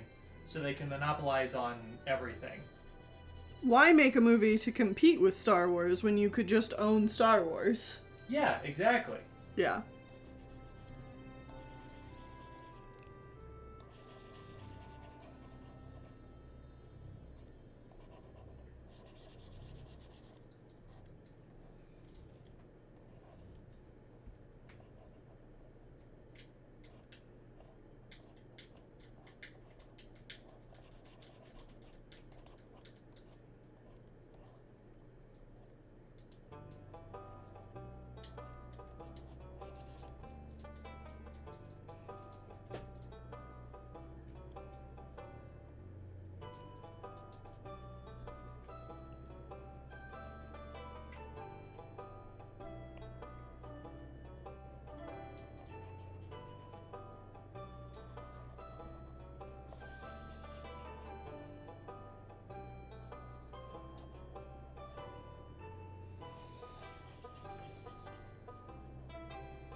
Finchflight, who has got the Finchflight in chat, who's got the commission, is very excited about this. Oh, great. They say they can't wait to see their character in your style.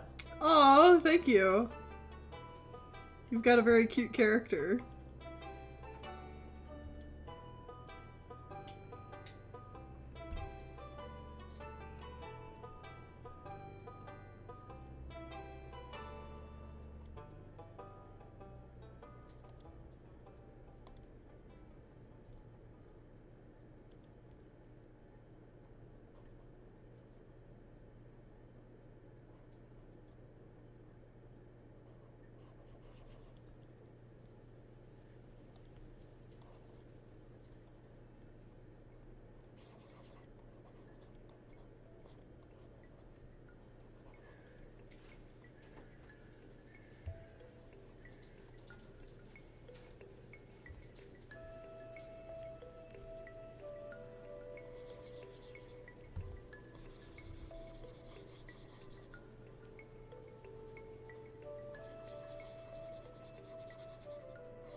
Tennille is a serval, Yes. which is a medium-sized large cat. Mm-hmm. I mean, for a big cat, it is rather small. Yeah. But it's like the size of a large dog. Yeah, so it's, I would say, like 1.5 times the size of a house cat, or 2 times the size of a house cat. I think they can stand up to like 3 feet tall. Okay. But, like, they're definitely nowhere near this. Like, they're much closer to the size of, like, a bobcat than they are to, like, a tiger or a lion or something like that. Right. Or like an ocelot, which is another small cat. Yeah. They got little ears. I was trying to give an example that people know. Yeah. Like, are a lot more likely to know. Oh, hi, Rosalind. Welcome. Welcome, Avalon. And yeah, we're doing one Pride Your Character here, and if by the time we get done with that one, no one has signed up for another one, that'll be it. That'll be the stream.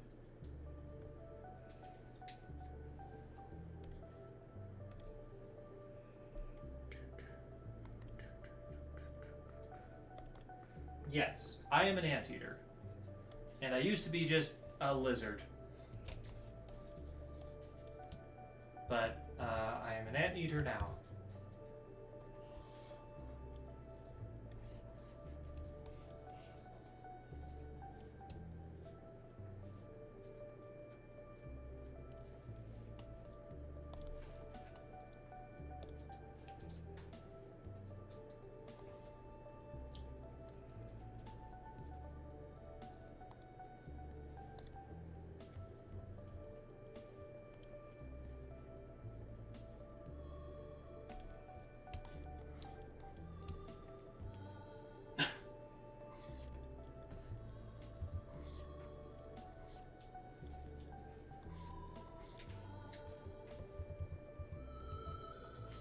Avalon's name is Blue because they are a moderator on our channel, which allows them to also do things in the chat.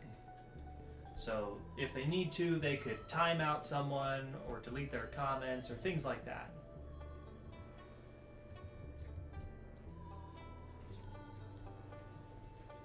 But as long as you guys behave, they don't need to do anything like that.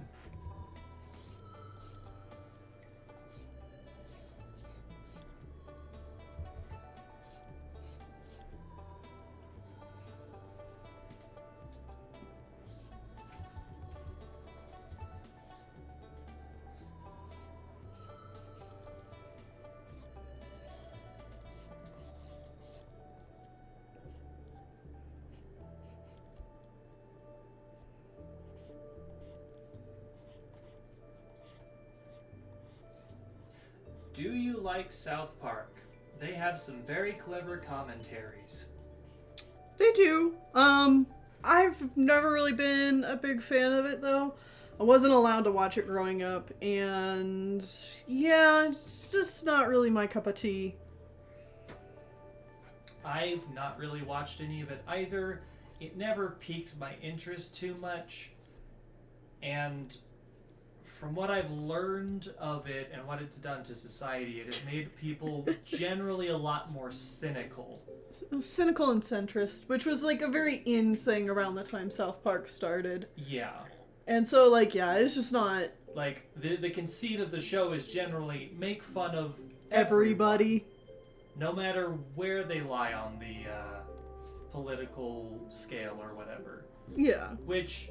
isn't a bad thing in and of itself, but sometimes it's like,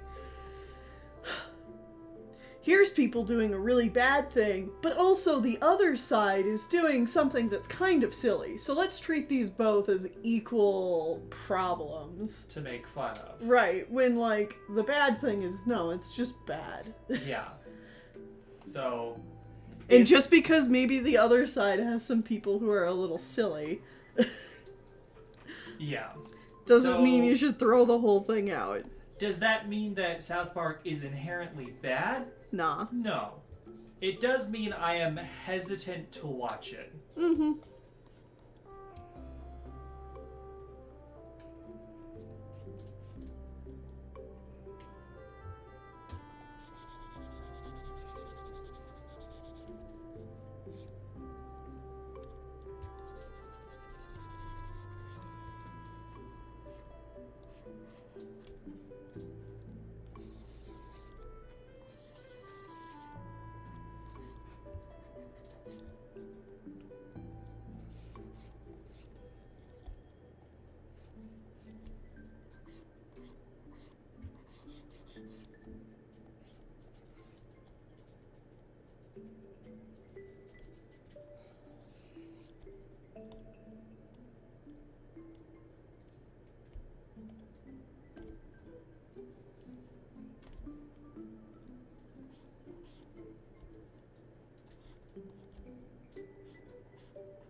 What kind of magic spell to use?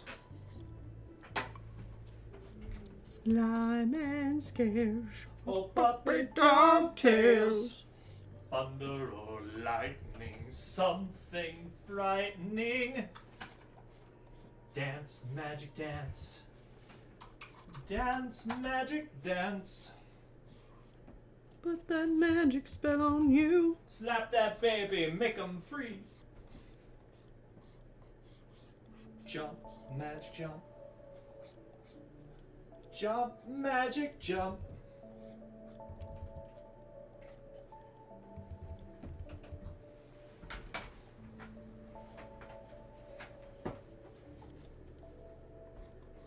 how long have we been together? Since 2011. So 11 years. No, technically the end of 2010.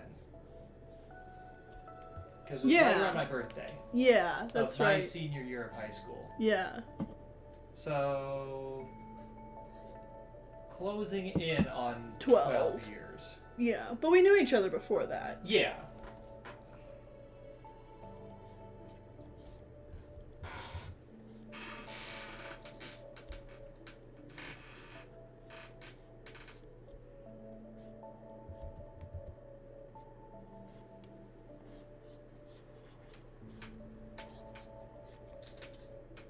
And then we got married in 2013? 2014. 2014. I can never remember.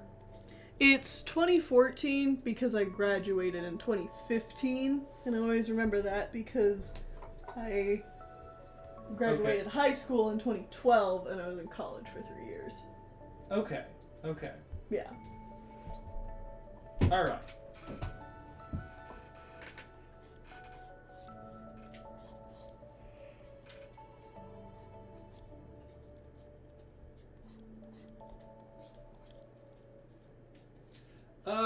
Yeah, we've played some D&D, but the most recent people that were highly obsessed with D&D in our lives leave a bad taste in our mouth, so it really colors our perception of the game. I've just always had some really poor experiences with D&D too.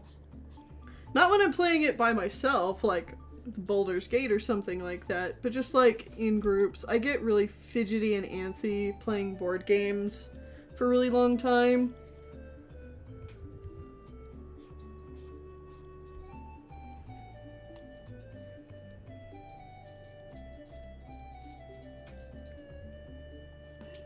And that is not good when, you know, a lot of times when people play D&D, they want to do like role-playing and do goofy stuff, and I'm just kind of like, alright, let's go. I've got other stuff I want to get done today. Let's go save the kingdom. We don't need to have a drinking contest for the 3rd time in a week. Right.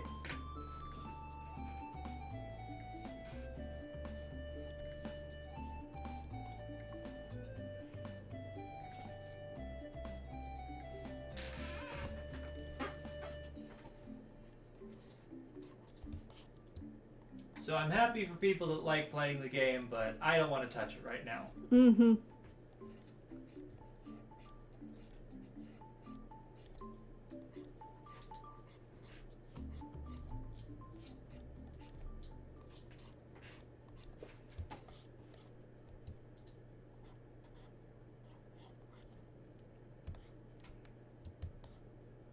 Yeah.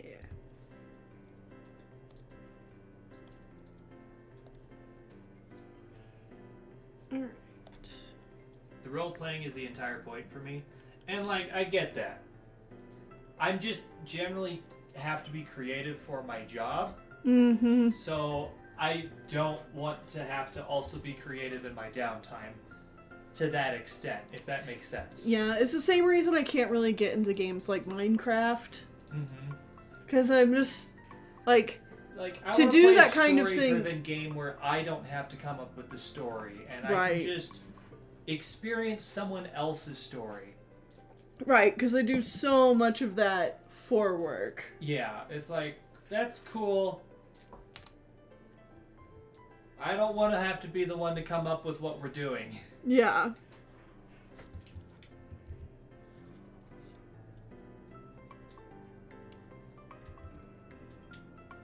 And I know for a lot of people, That's the only time they get to do that. yeah, it's the like they have to work retail or some other very boring or mundane job where they don't get to have a lot of creativity. So they do love to play D&D so that they have that creative outlet. Mm-hmm. And I get that. Yeah. It's just the different opposite for us. Yeah.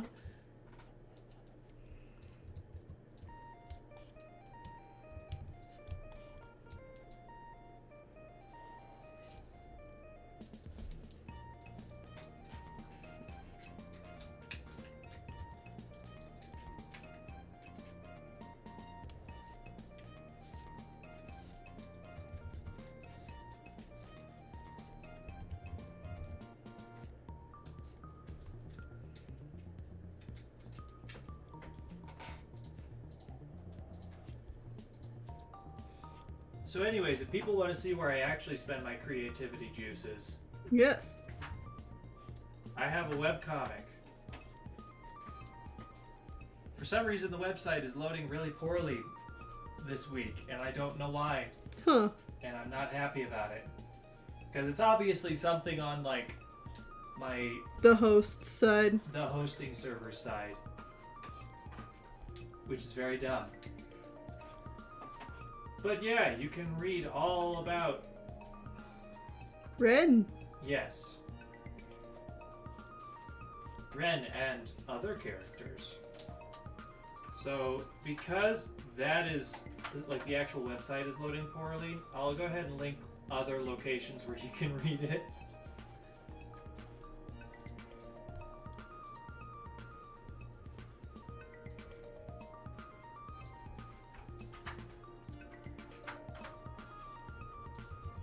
Because I know some people like to follow in other locations.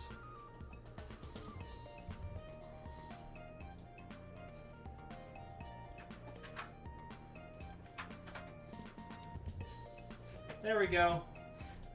This is my story. This is where I put all of my creative efforts. Or most of it. Go give it a read. It's only 2 chapters right now, so it won't take you very long to catch up. Like 1.5. Yeah. So yeah, it's still fairly early on, but there's usually 2 pages out a week. And you can watch me stream the actual process of doing the art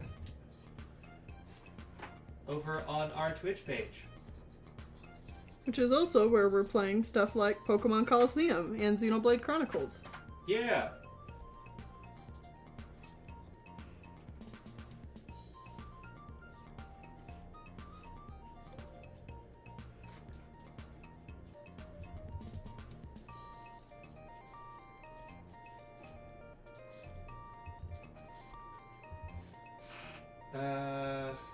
Do we have pets? Yes.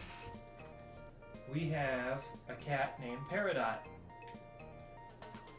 And our roommate has a cat named Keebly. Got a little Keeble.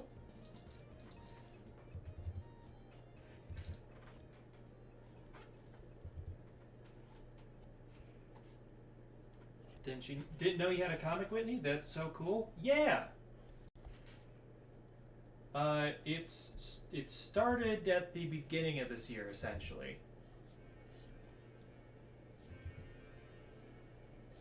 Did it? Somewhere around there.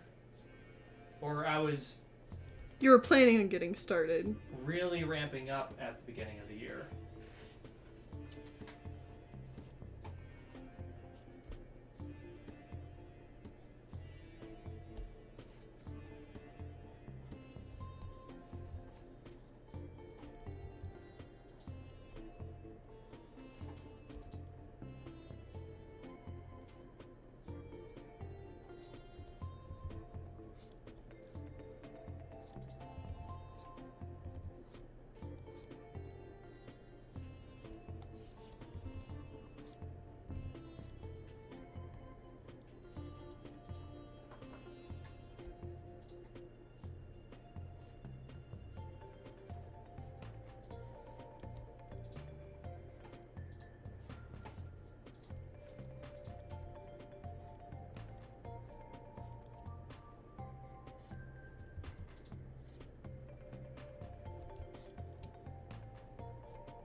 Does anyone have advice on how to start making comics? I really want to get into it, but I'm not quite sure how. Do it. That's the best advice. Is Yeah. just do it. A good advice that I did not do is start with a small comic to like test out how you want to do it. Like, See if you can make something that's like 10 pages long. yeah, something Or real less? small. But yeah, just like a really tiny little short comic about next to nothing. Just a very small little thing. And then you can start figuring out how you want to make a larger comic. Yeah. I didn't do that. You did do your Pokemon project. Yes, I did the Pokemon project to get used to and test how I want to do the art style. Mm-hmm. But, which was very good. Yes, you needed that. Yes. But my actual webcomic is going to be very long. There is no end in sight. I have general ideas of where it's going to end. Mm-hmm. And then I have plans for sequel comics. Mm-hmm. So... It's a never-ending story. Yes, something like that.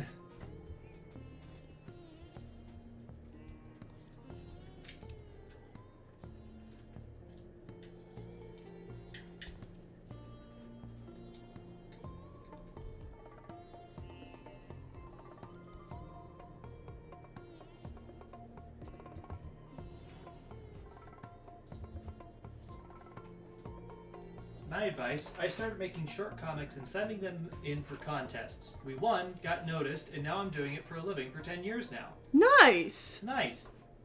That's very good. Person, I will not try to pronounce your name because I'm sure I'm going to butcher it. Because they said that they are... I want to say... They said they were from Poland. Oh, awesome. Were they the person who asked us if we'd seen any Polish films earlier? I think so, maybe?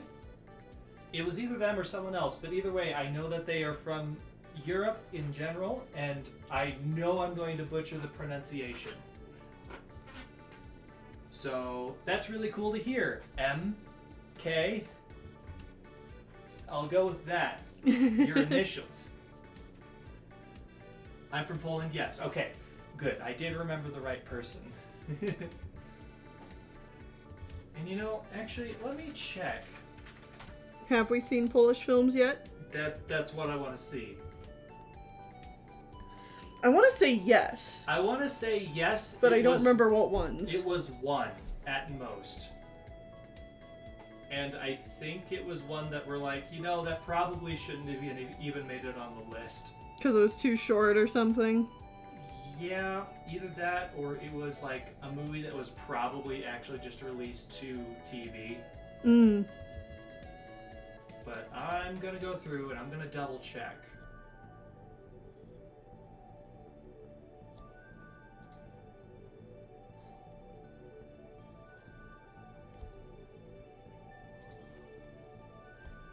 Because I have a spreadsheet with all of our movies on it.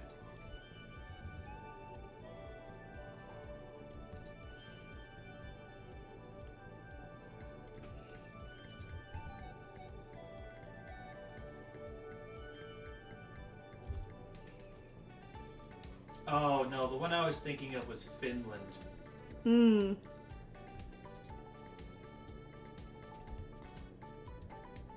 Oh, ha! One of our ketchup films is from Poland. Oh! Yeah. Have we watched it yet? Not yet. We'll be watching it soon. Soon we'll be watching the Polish film. Okay. What is it? Oh god. It's in Polish. Oh, right. This is the one you were talking about the other day. You're like, I don't know how to say the name. I'm gonna butcher it. It's Tajemika Shifru Marabuta. Yep, that was wrong. Maybe copy and paste the name in the chat. That's what I'm gonna say. Yeah, so we're gonna be watching this movie soon. From 1980. Mjot says they're from Sweden. That's cool. Oh, cool. And I know we've seen some Swedish films. I'm fairly certain.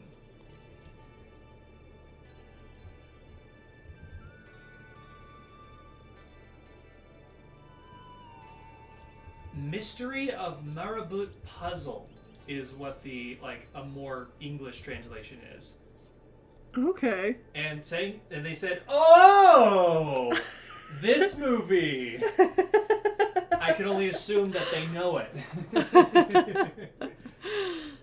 An attempt was made, and we're proud of you. Well, thank you. A lot of Polish animated films back in the day were made in a way that can easily be chopped into episodes of a show later. So it's more like watching a season. Oh, interesting.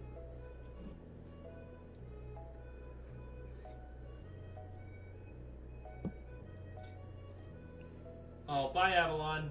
They said their head was hurting, so they need to go rest. Oh, okay. See ya. Hope your head starts feeling better. Alright, I'm going to attempt your name. Actually, I'm going to cheat. I'm going to use like a Google Translate to tell me how to pronounce it. And still see. We have watched Mexican films, actually. We've watched a couple.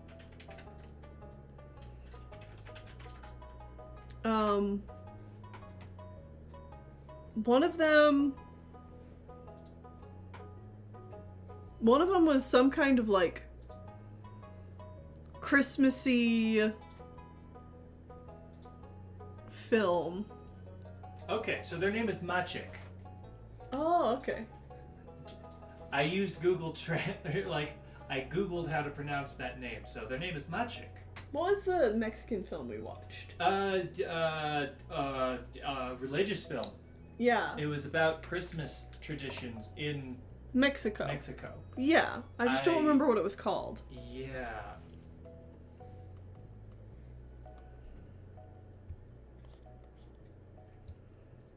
I remember it had some really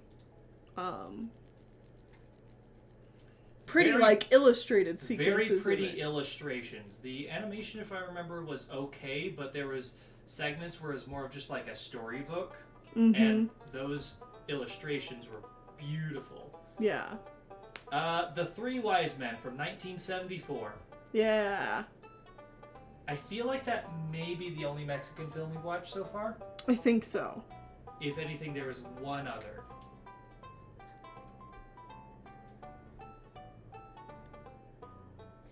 I'll have to look up your playlist later. Yeah, just search Animation Pilgrimage. Or just go to the channel. I also tend to tag Animation Pilgrimage episodes with where they come from. So, theoretically, if you search for Animation Pilgrimage Mexico, that should show up.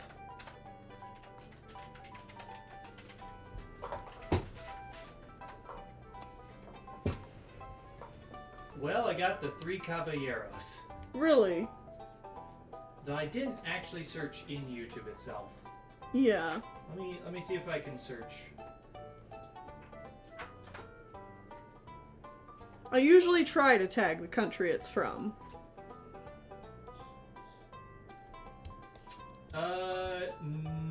Nope. No? It's not coming up. I must have forgotten for that one. Or the tagging system isn't working. Yeah. I got the 1981 Shows and Shorts episode, then the Czech year, then the original Animation Pilgrimage playlist, the 81 awards, and then the Crab with the Golden Claws. What? And then Son of the White Mare. And then a video that's not even ours. And then Fantasia, Fox and the Hound, Around the World with Dot, Oliver Twist, The Rescuers. So, no, it didn't show up.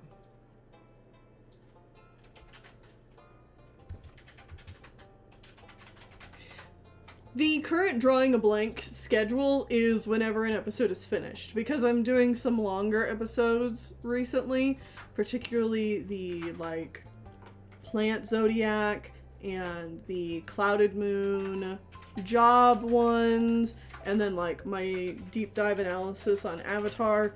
Those are all really big videos that took a lot more extra writing and a lot more, artwork to go with them.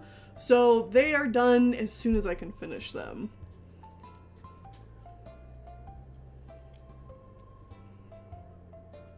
Okay. Well, either way, I went ahead and found the movie, our actual review of the movie, and I just linked to it. Okay. So, that is our review on The Three Wise Men. And yeah, it doesn't look like we've watched any Polish films yet, but very soon. Very soon. Very soon. In fact,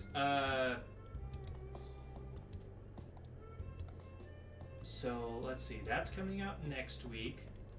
That's the week after. 3 weeks. 3 weeks from now, we'll be watching the Polish film. Cool. We have 2 South Korean films that'll be coming out over the next 2 weeks. Then we're watching the Polish film, then we're watching another South Korean film, and then another South Korean film, and then, we will start 1982. Woo! Dear Lord.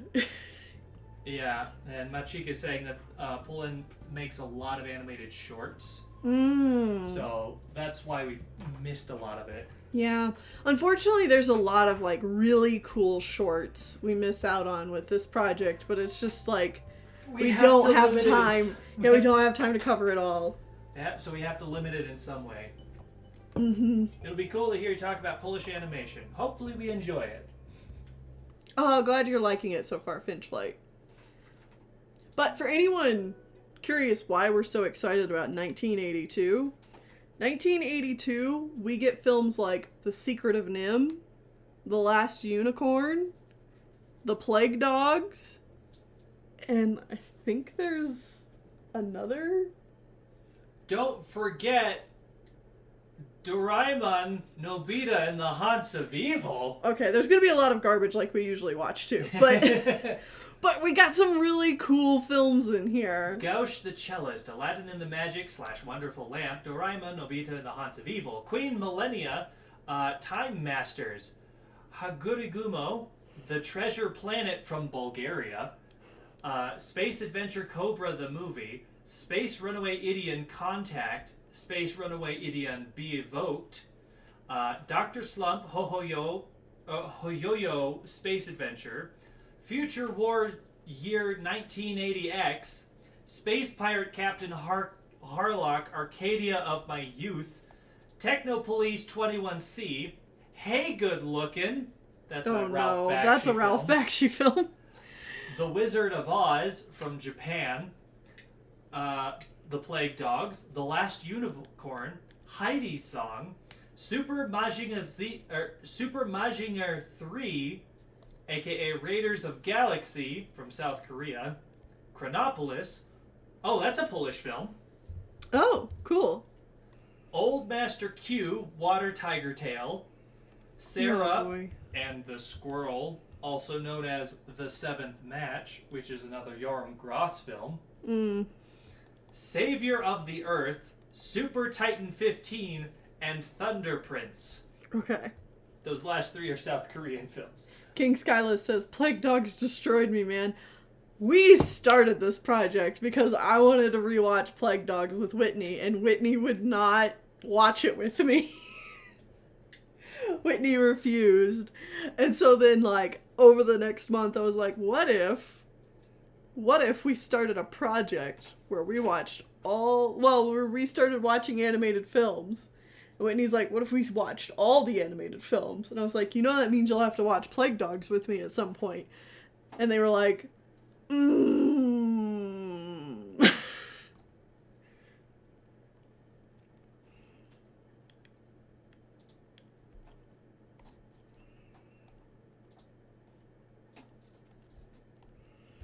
So plan 5 years in the making has almost come to fruition.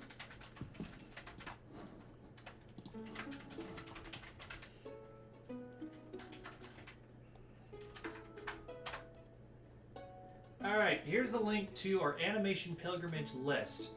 So, I'd say, Machik, if you want to give us additional information on any of the Polish films that we have coming up, send an email with that information to, like, you can look at the list here, and then on the first page, the intro guide page, I work in animation as a writer. Oh, yes, I'd love to hear your input then, because... So yeah, if you have input on either of those movies that are coming up from Poland, email us stuff. Yeah, because so often when it comes to foreign films, I'm not able to find a whole lot of information because everything is still in, like, any behind the scenes production info is still only in its native language, so I can't really translate it, or a lot of times I don't know like how credible the source is or anything like that, so I love hearing from people from those countries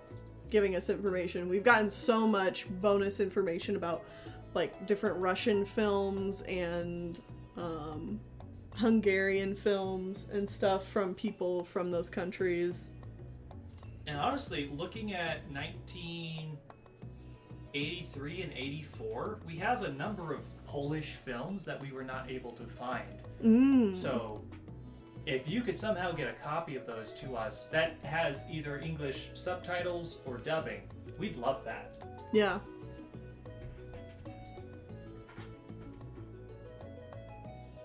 Speaking of traumatizing animated movies with animals, are you planning to do Felidae? Because, man, we actually already reviewed Felidae before we started Animation Pilgrimage, so that's up on the channel. If you just search for Tennille Flowers Felidae, I'm sure it'll come up. Yeah, it'll for sure come up. But yes, eventually, whenever we get back to it, we're going to watch it because it came out in theaters. Yeah, it came out in 94, I believe. Mm-hmm. So yeah, if you look at that list, like the Animation Pilgrimage list, anything in yellow or white means we've found a copy of it already. So if you want to give us information on those, that'd be great. Anything that's listed in blue, that means we weren't able to find the movie at all. So if you could find those movies and send it to us, we'll add them to the list and we're going to watch them. Yeah.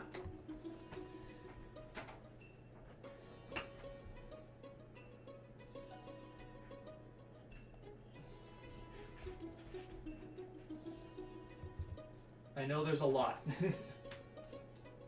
There's just so much.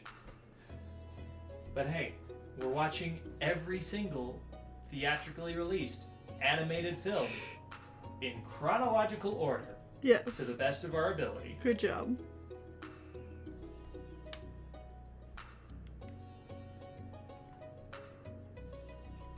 The list doesn't want to open. I need approval.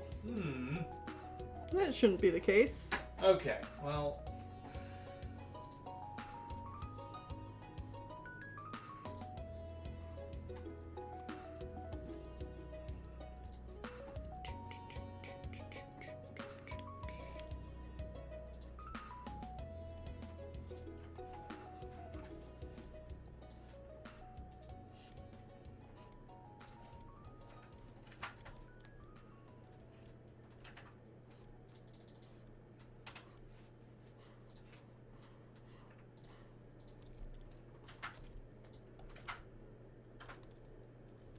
Try that one.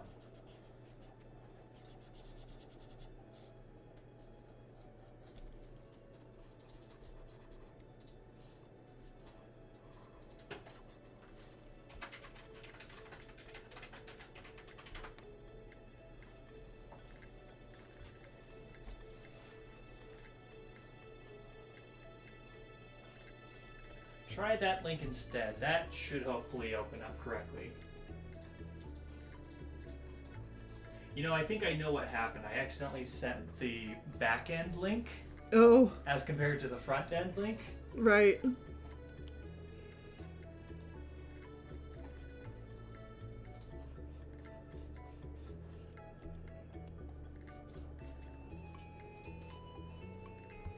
geez, it's already 4:30?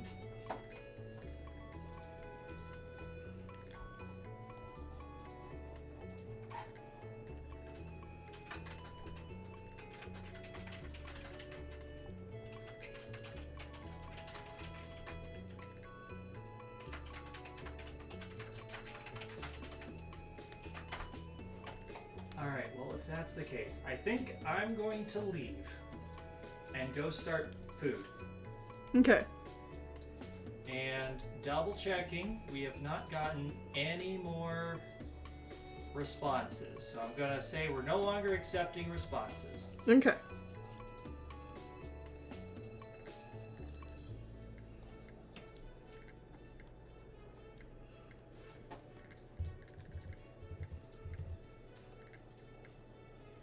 So I have enjoyed being on the stream and talking with people, but need to start the process of getting food ready so that we can get set up to start our next stream, which starts in an hour and a half.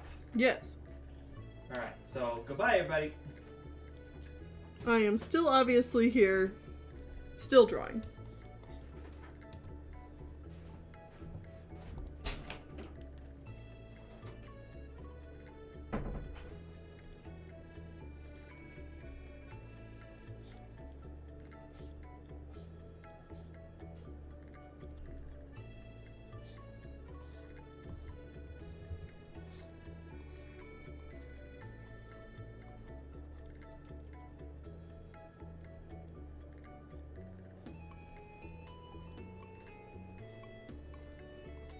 There we go.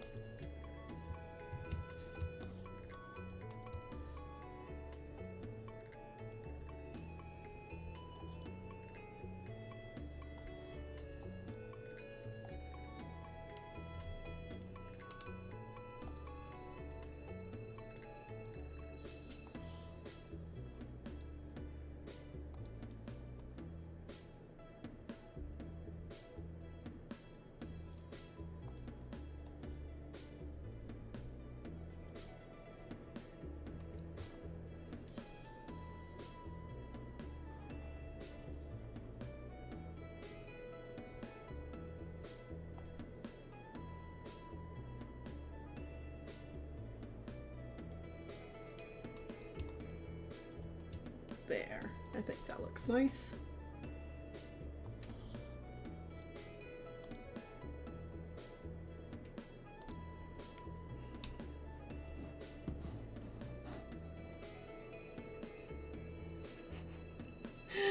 Oh, I know I answer this every single stream, but I promise you guys, Clouded Moon, aka StarClan Battles, aka more of the animation and stuff, is being worked on. It's coming.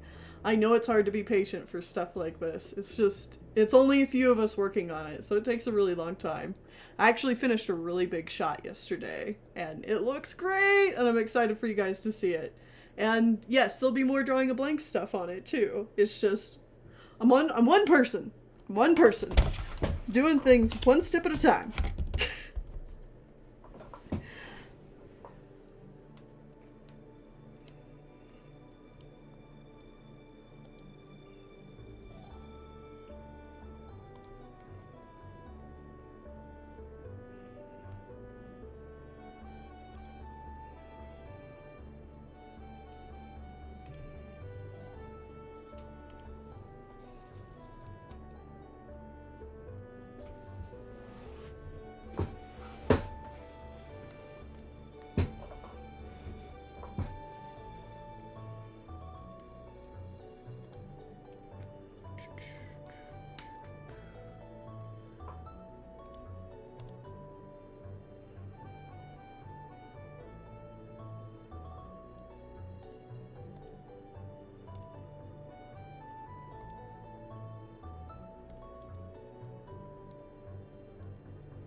There we go.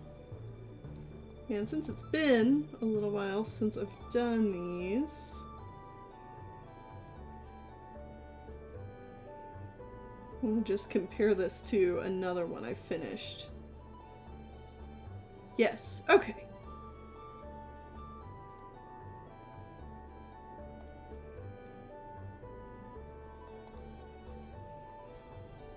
Just one more thing.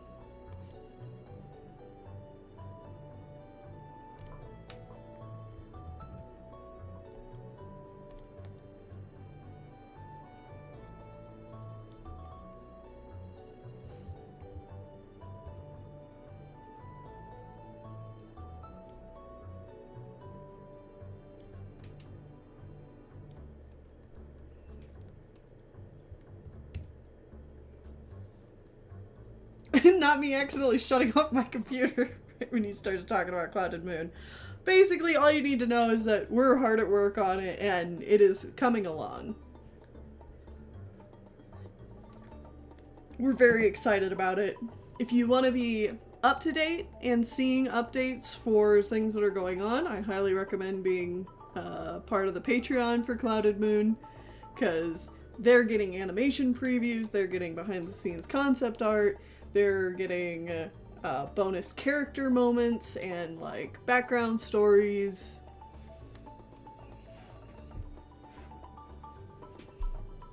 They're getting sneak peeks to more of the story through the novelization that's being written. So you can read up to, I think this month, chapter 9 of the novelization went up on Patreon. And it's just a rough draft, so it's not like the finished version of it or anything. But, you know, if you want to know what's gonna happen and read it, you know, it's on the Patreon.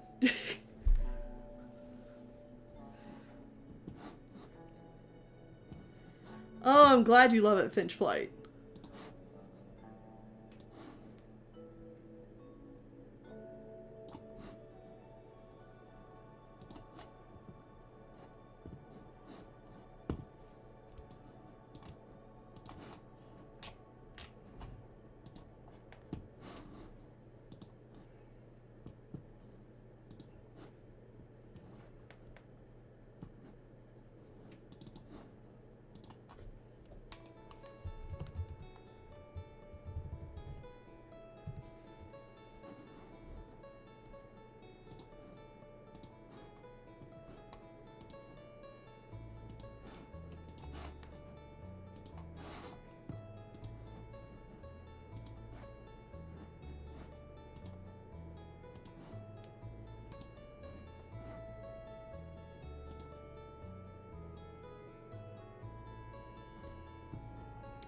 There we go. Alright. That is saved and will be sent to you soon, Finch Flight. Just keep an eye out on your emails. I'd say it's probably be sent to you in the next 20 minutes, because usually I have Whitney do all the email correspondence, and since they're working on food, it'll take them a little bit before they can get back here. But yeah, that'll be it for this stream. If you guys have any other questions and stuff you'd like me to talk about right now, now is a good time, because I can stick around for just a little bit longer and just chat with you guys. And if not, we will end the stream here, and I'll see you guys next week.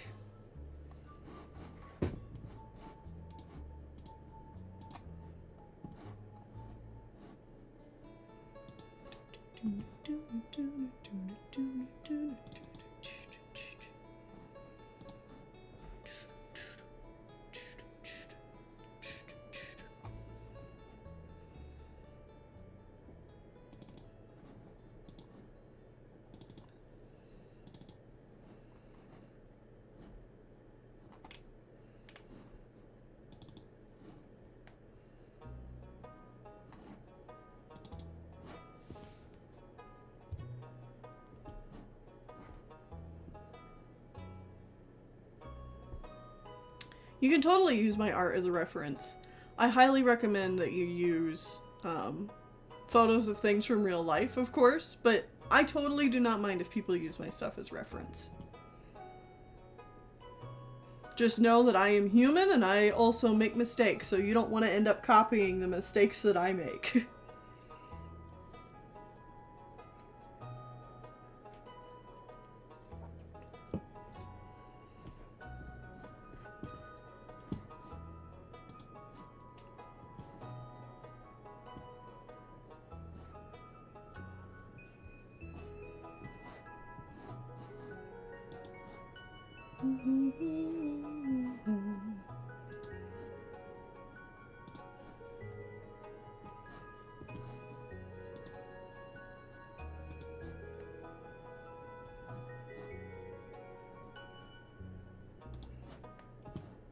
I know you guys are excited about Clouded Moon stuff, so how about I give you just like a little taste of what kind of things you can expect over on the Patreon if you're interested in joining the Patreon.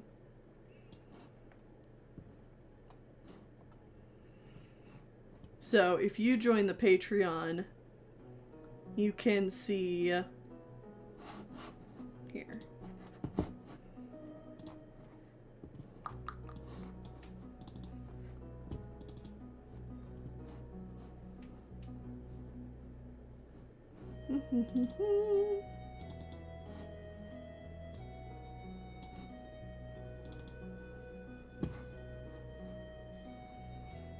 If you're on the Patreon, you can get stuff like this every month. We do character moments that have little stories and extra art that goes along with characters to explain more about them. So here's one about Fernface that'll be coming out soon. You can also get character reference sheets like this. And these will become public eventually, but probably not until after Chapter 2 is out.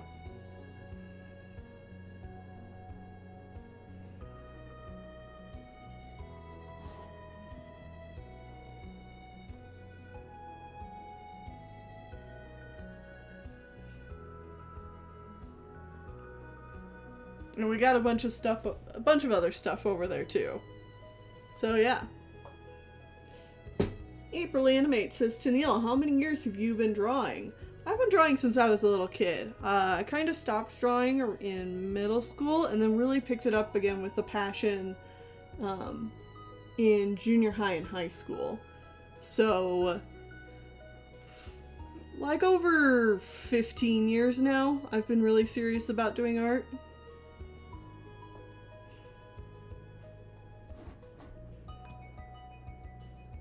Here, I'll give you guys one that I know you'll love. There you go.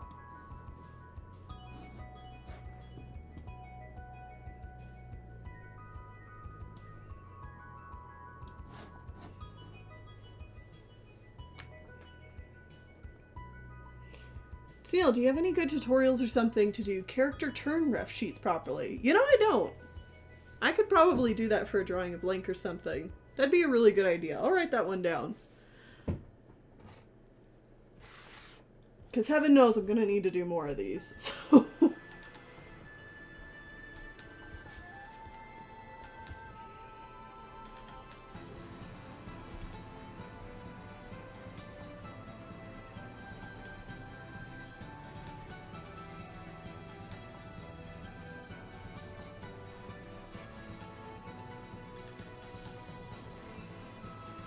It is officially written down. How do you pick color palettes? Everything you color looks incredible. Thank you, Bumblebee. I don't know. I couldn't tell you. A lot of times I just kind of go with my gut on something, and it's really hard to explain why I go for it. And then, like, sometimes I end up not liking the colors and just tweaking them and tweaking them and tweaking them. One example of that I can think of right off the top of my head is this forest leaf. You can actually tell if I pull up some older artwork of her that I used to use. Yeah, that's a pretty good direct comparison right here.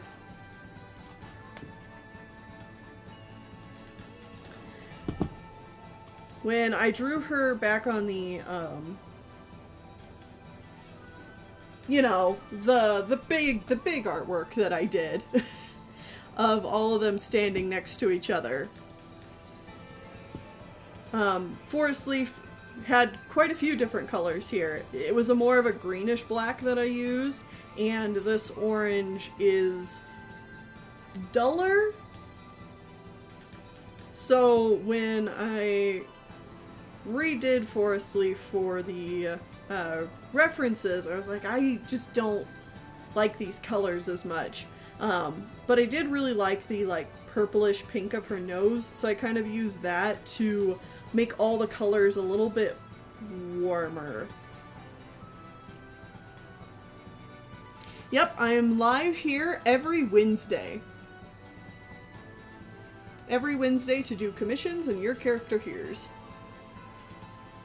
Would you do an Owl House drawing a blank in the future?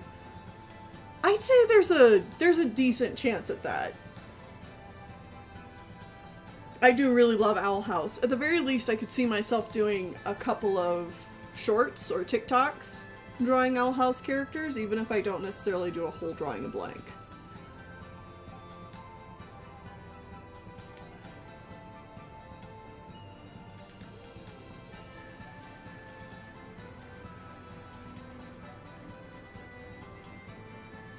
How do you deal with art block? There's a lot of ways to deal with art block, and for everybody it's going to be different, but I think the most important thing is if you're dealing with art block, that's probably your body telling you that you need to stop.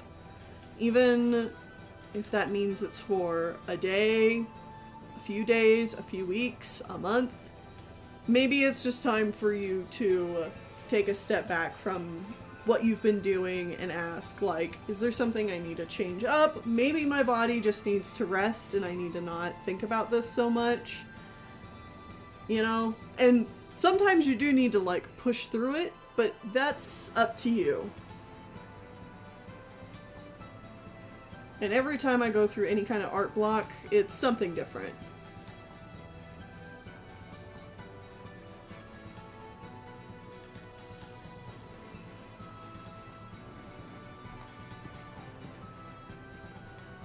Alright, you guys, I think that's it. So, thank you all for joining me. Like I said, we'll be back here next week, and I hope you guys have a fantastic week. Toodaloo!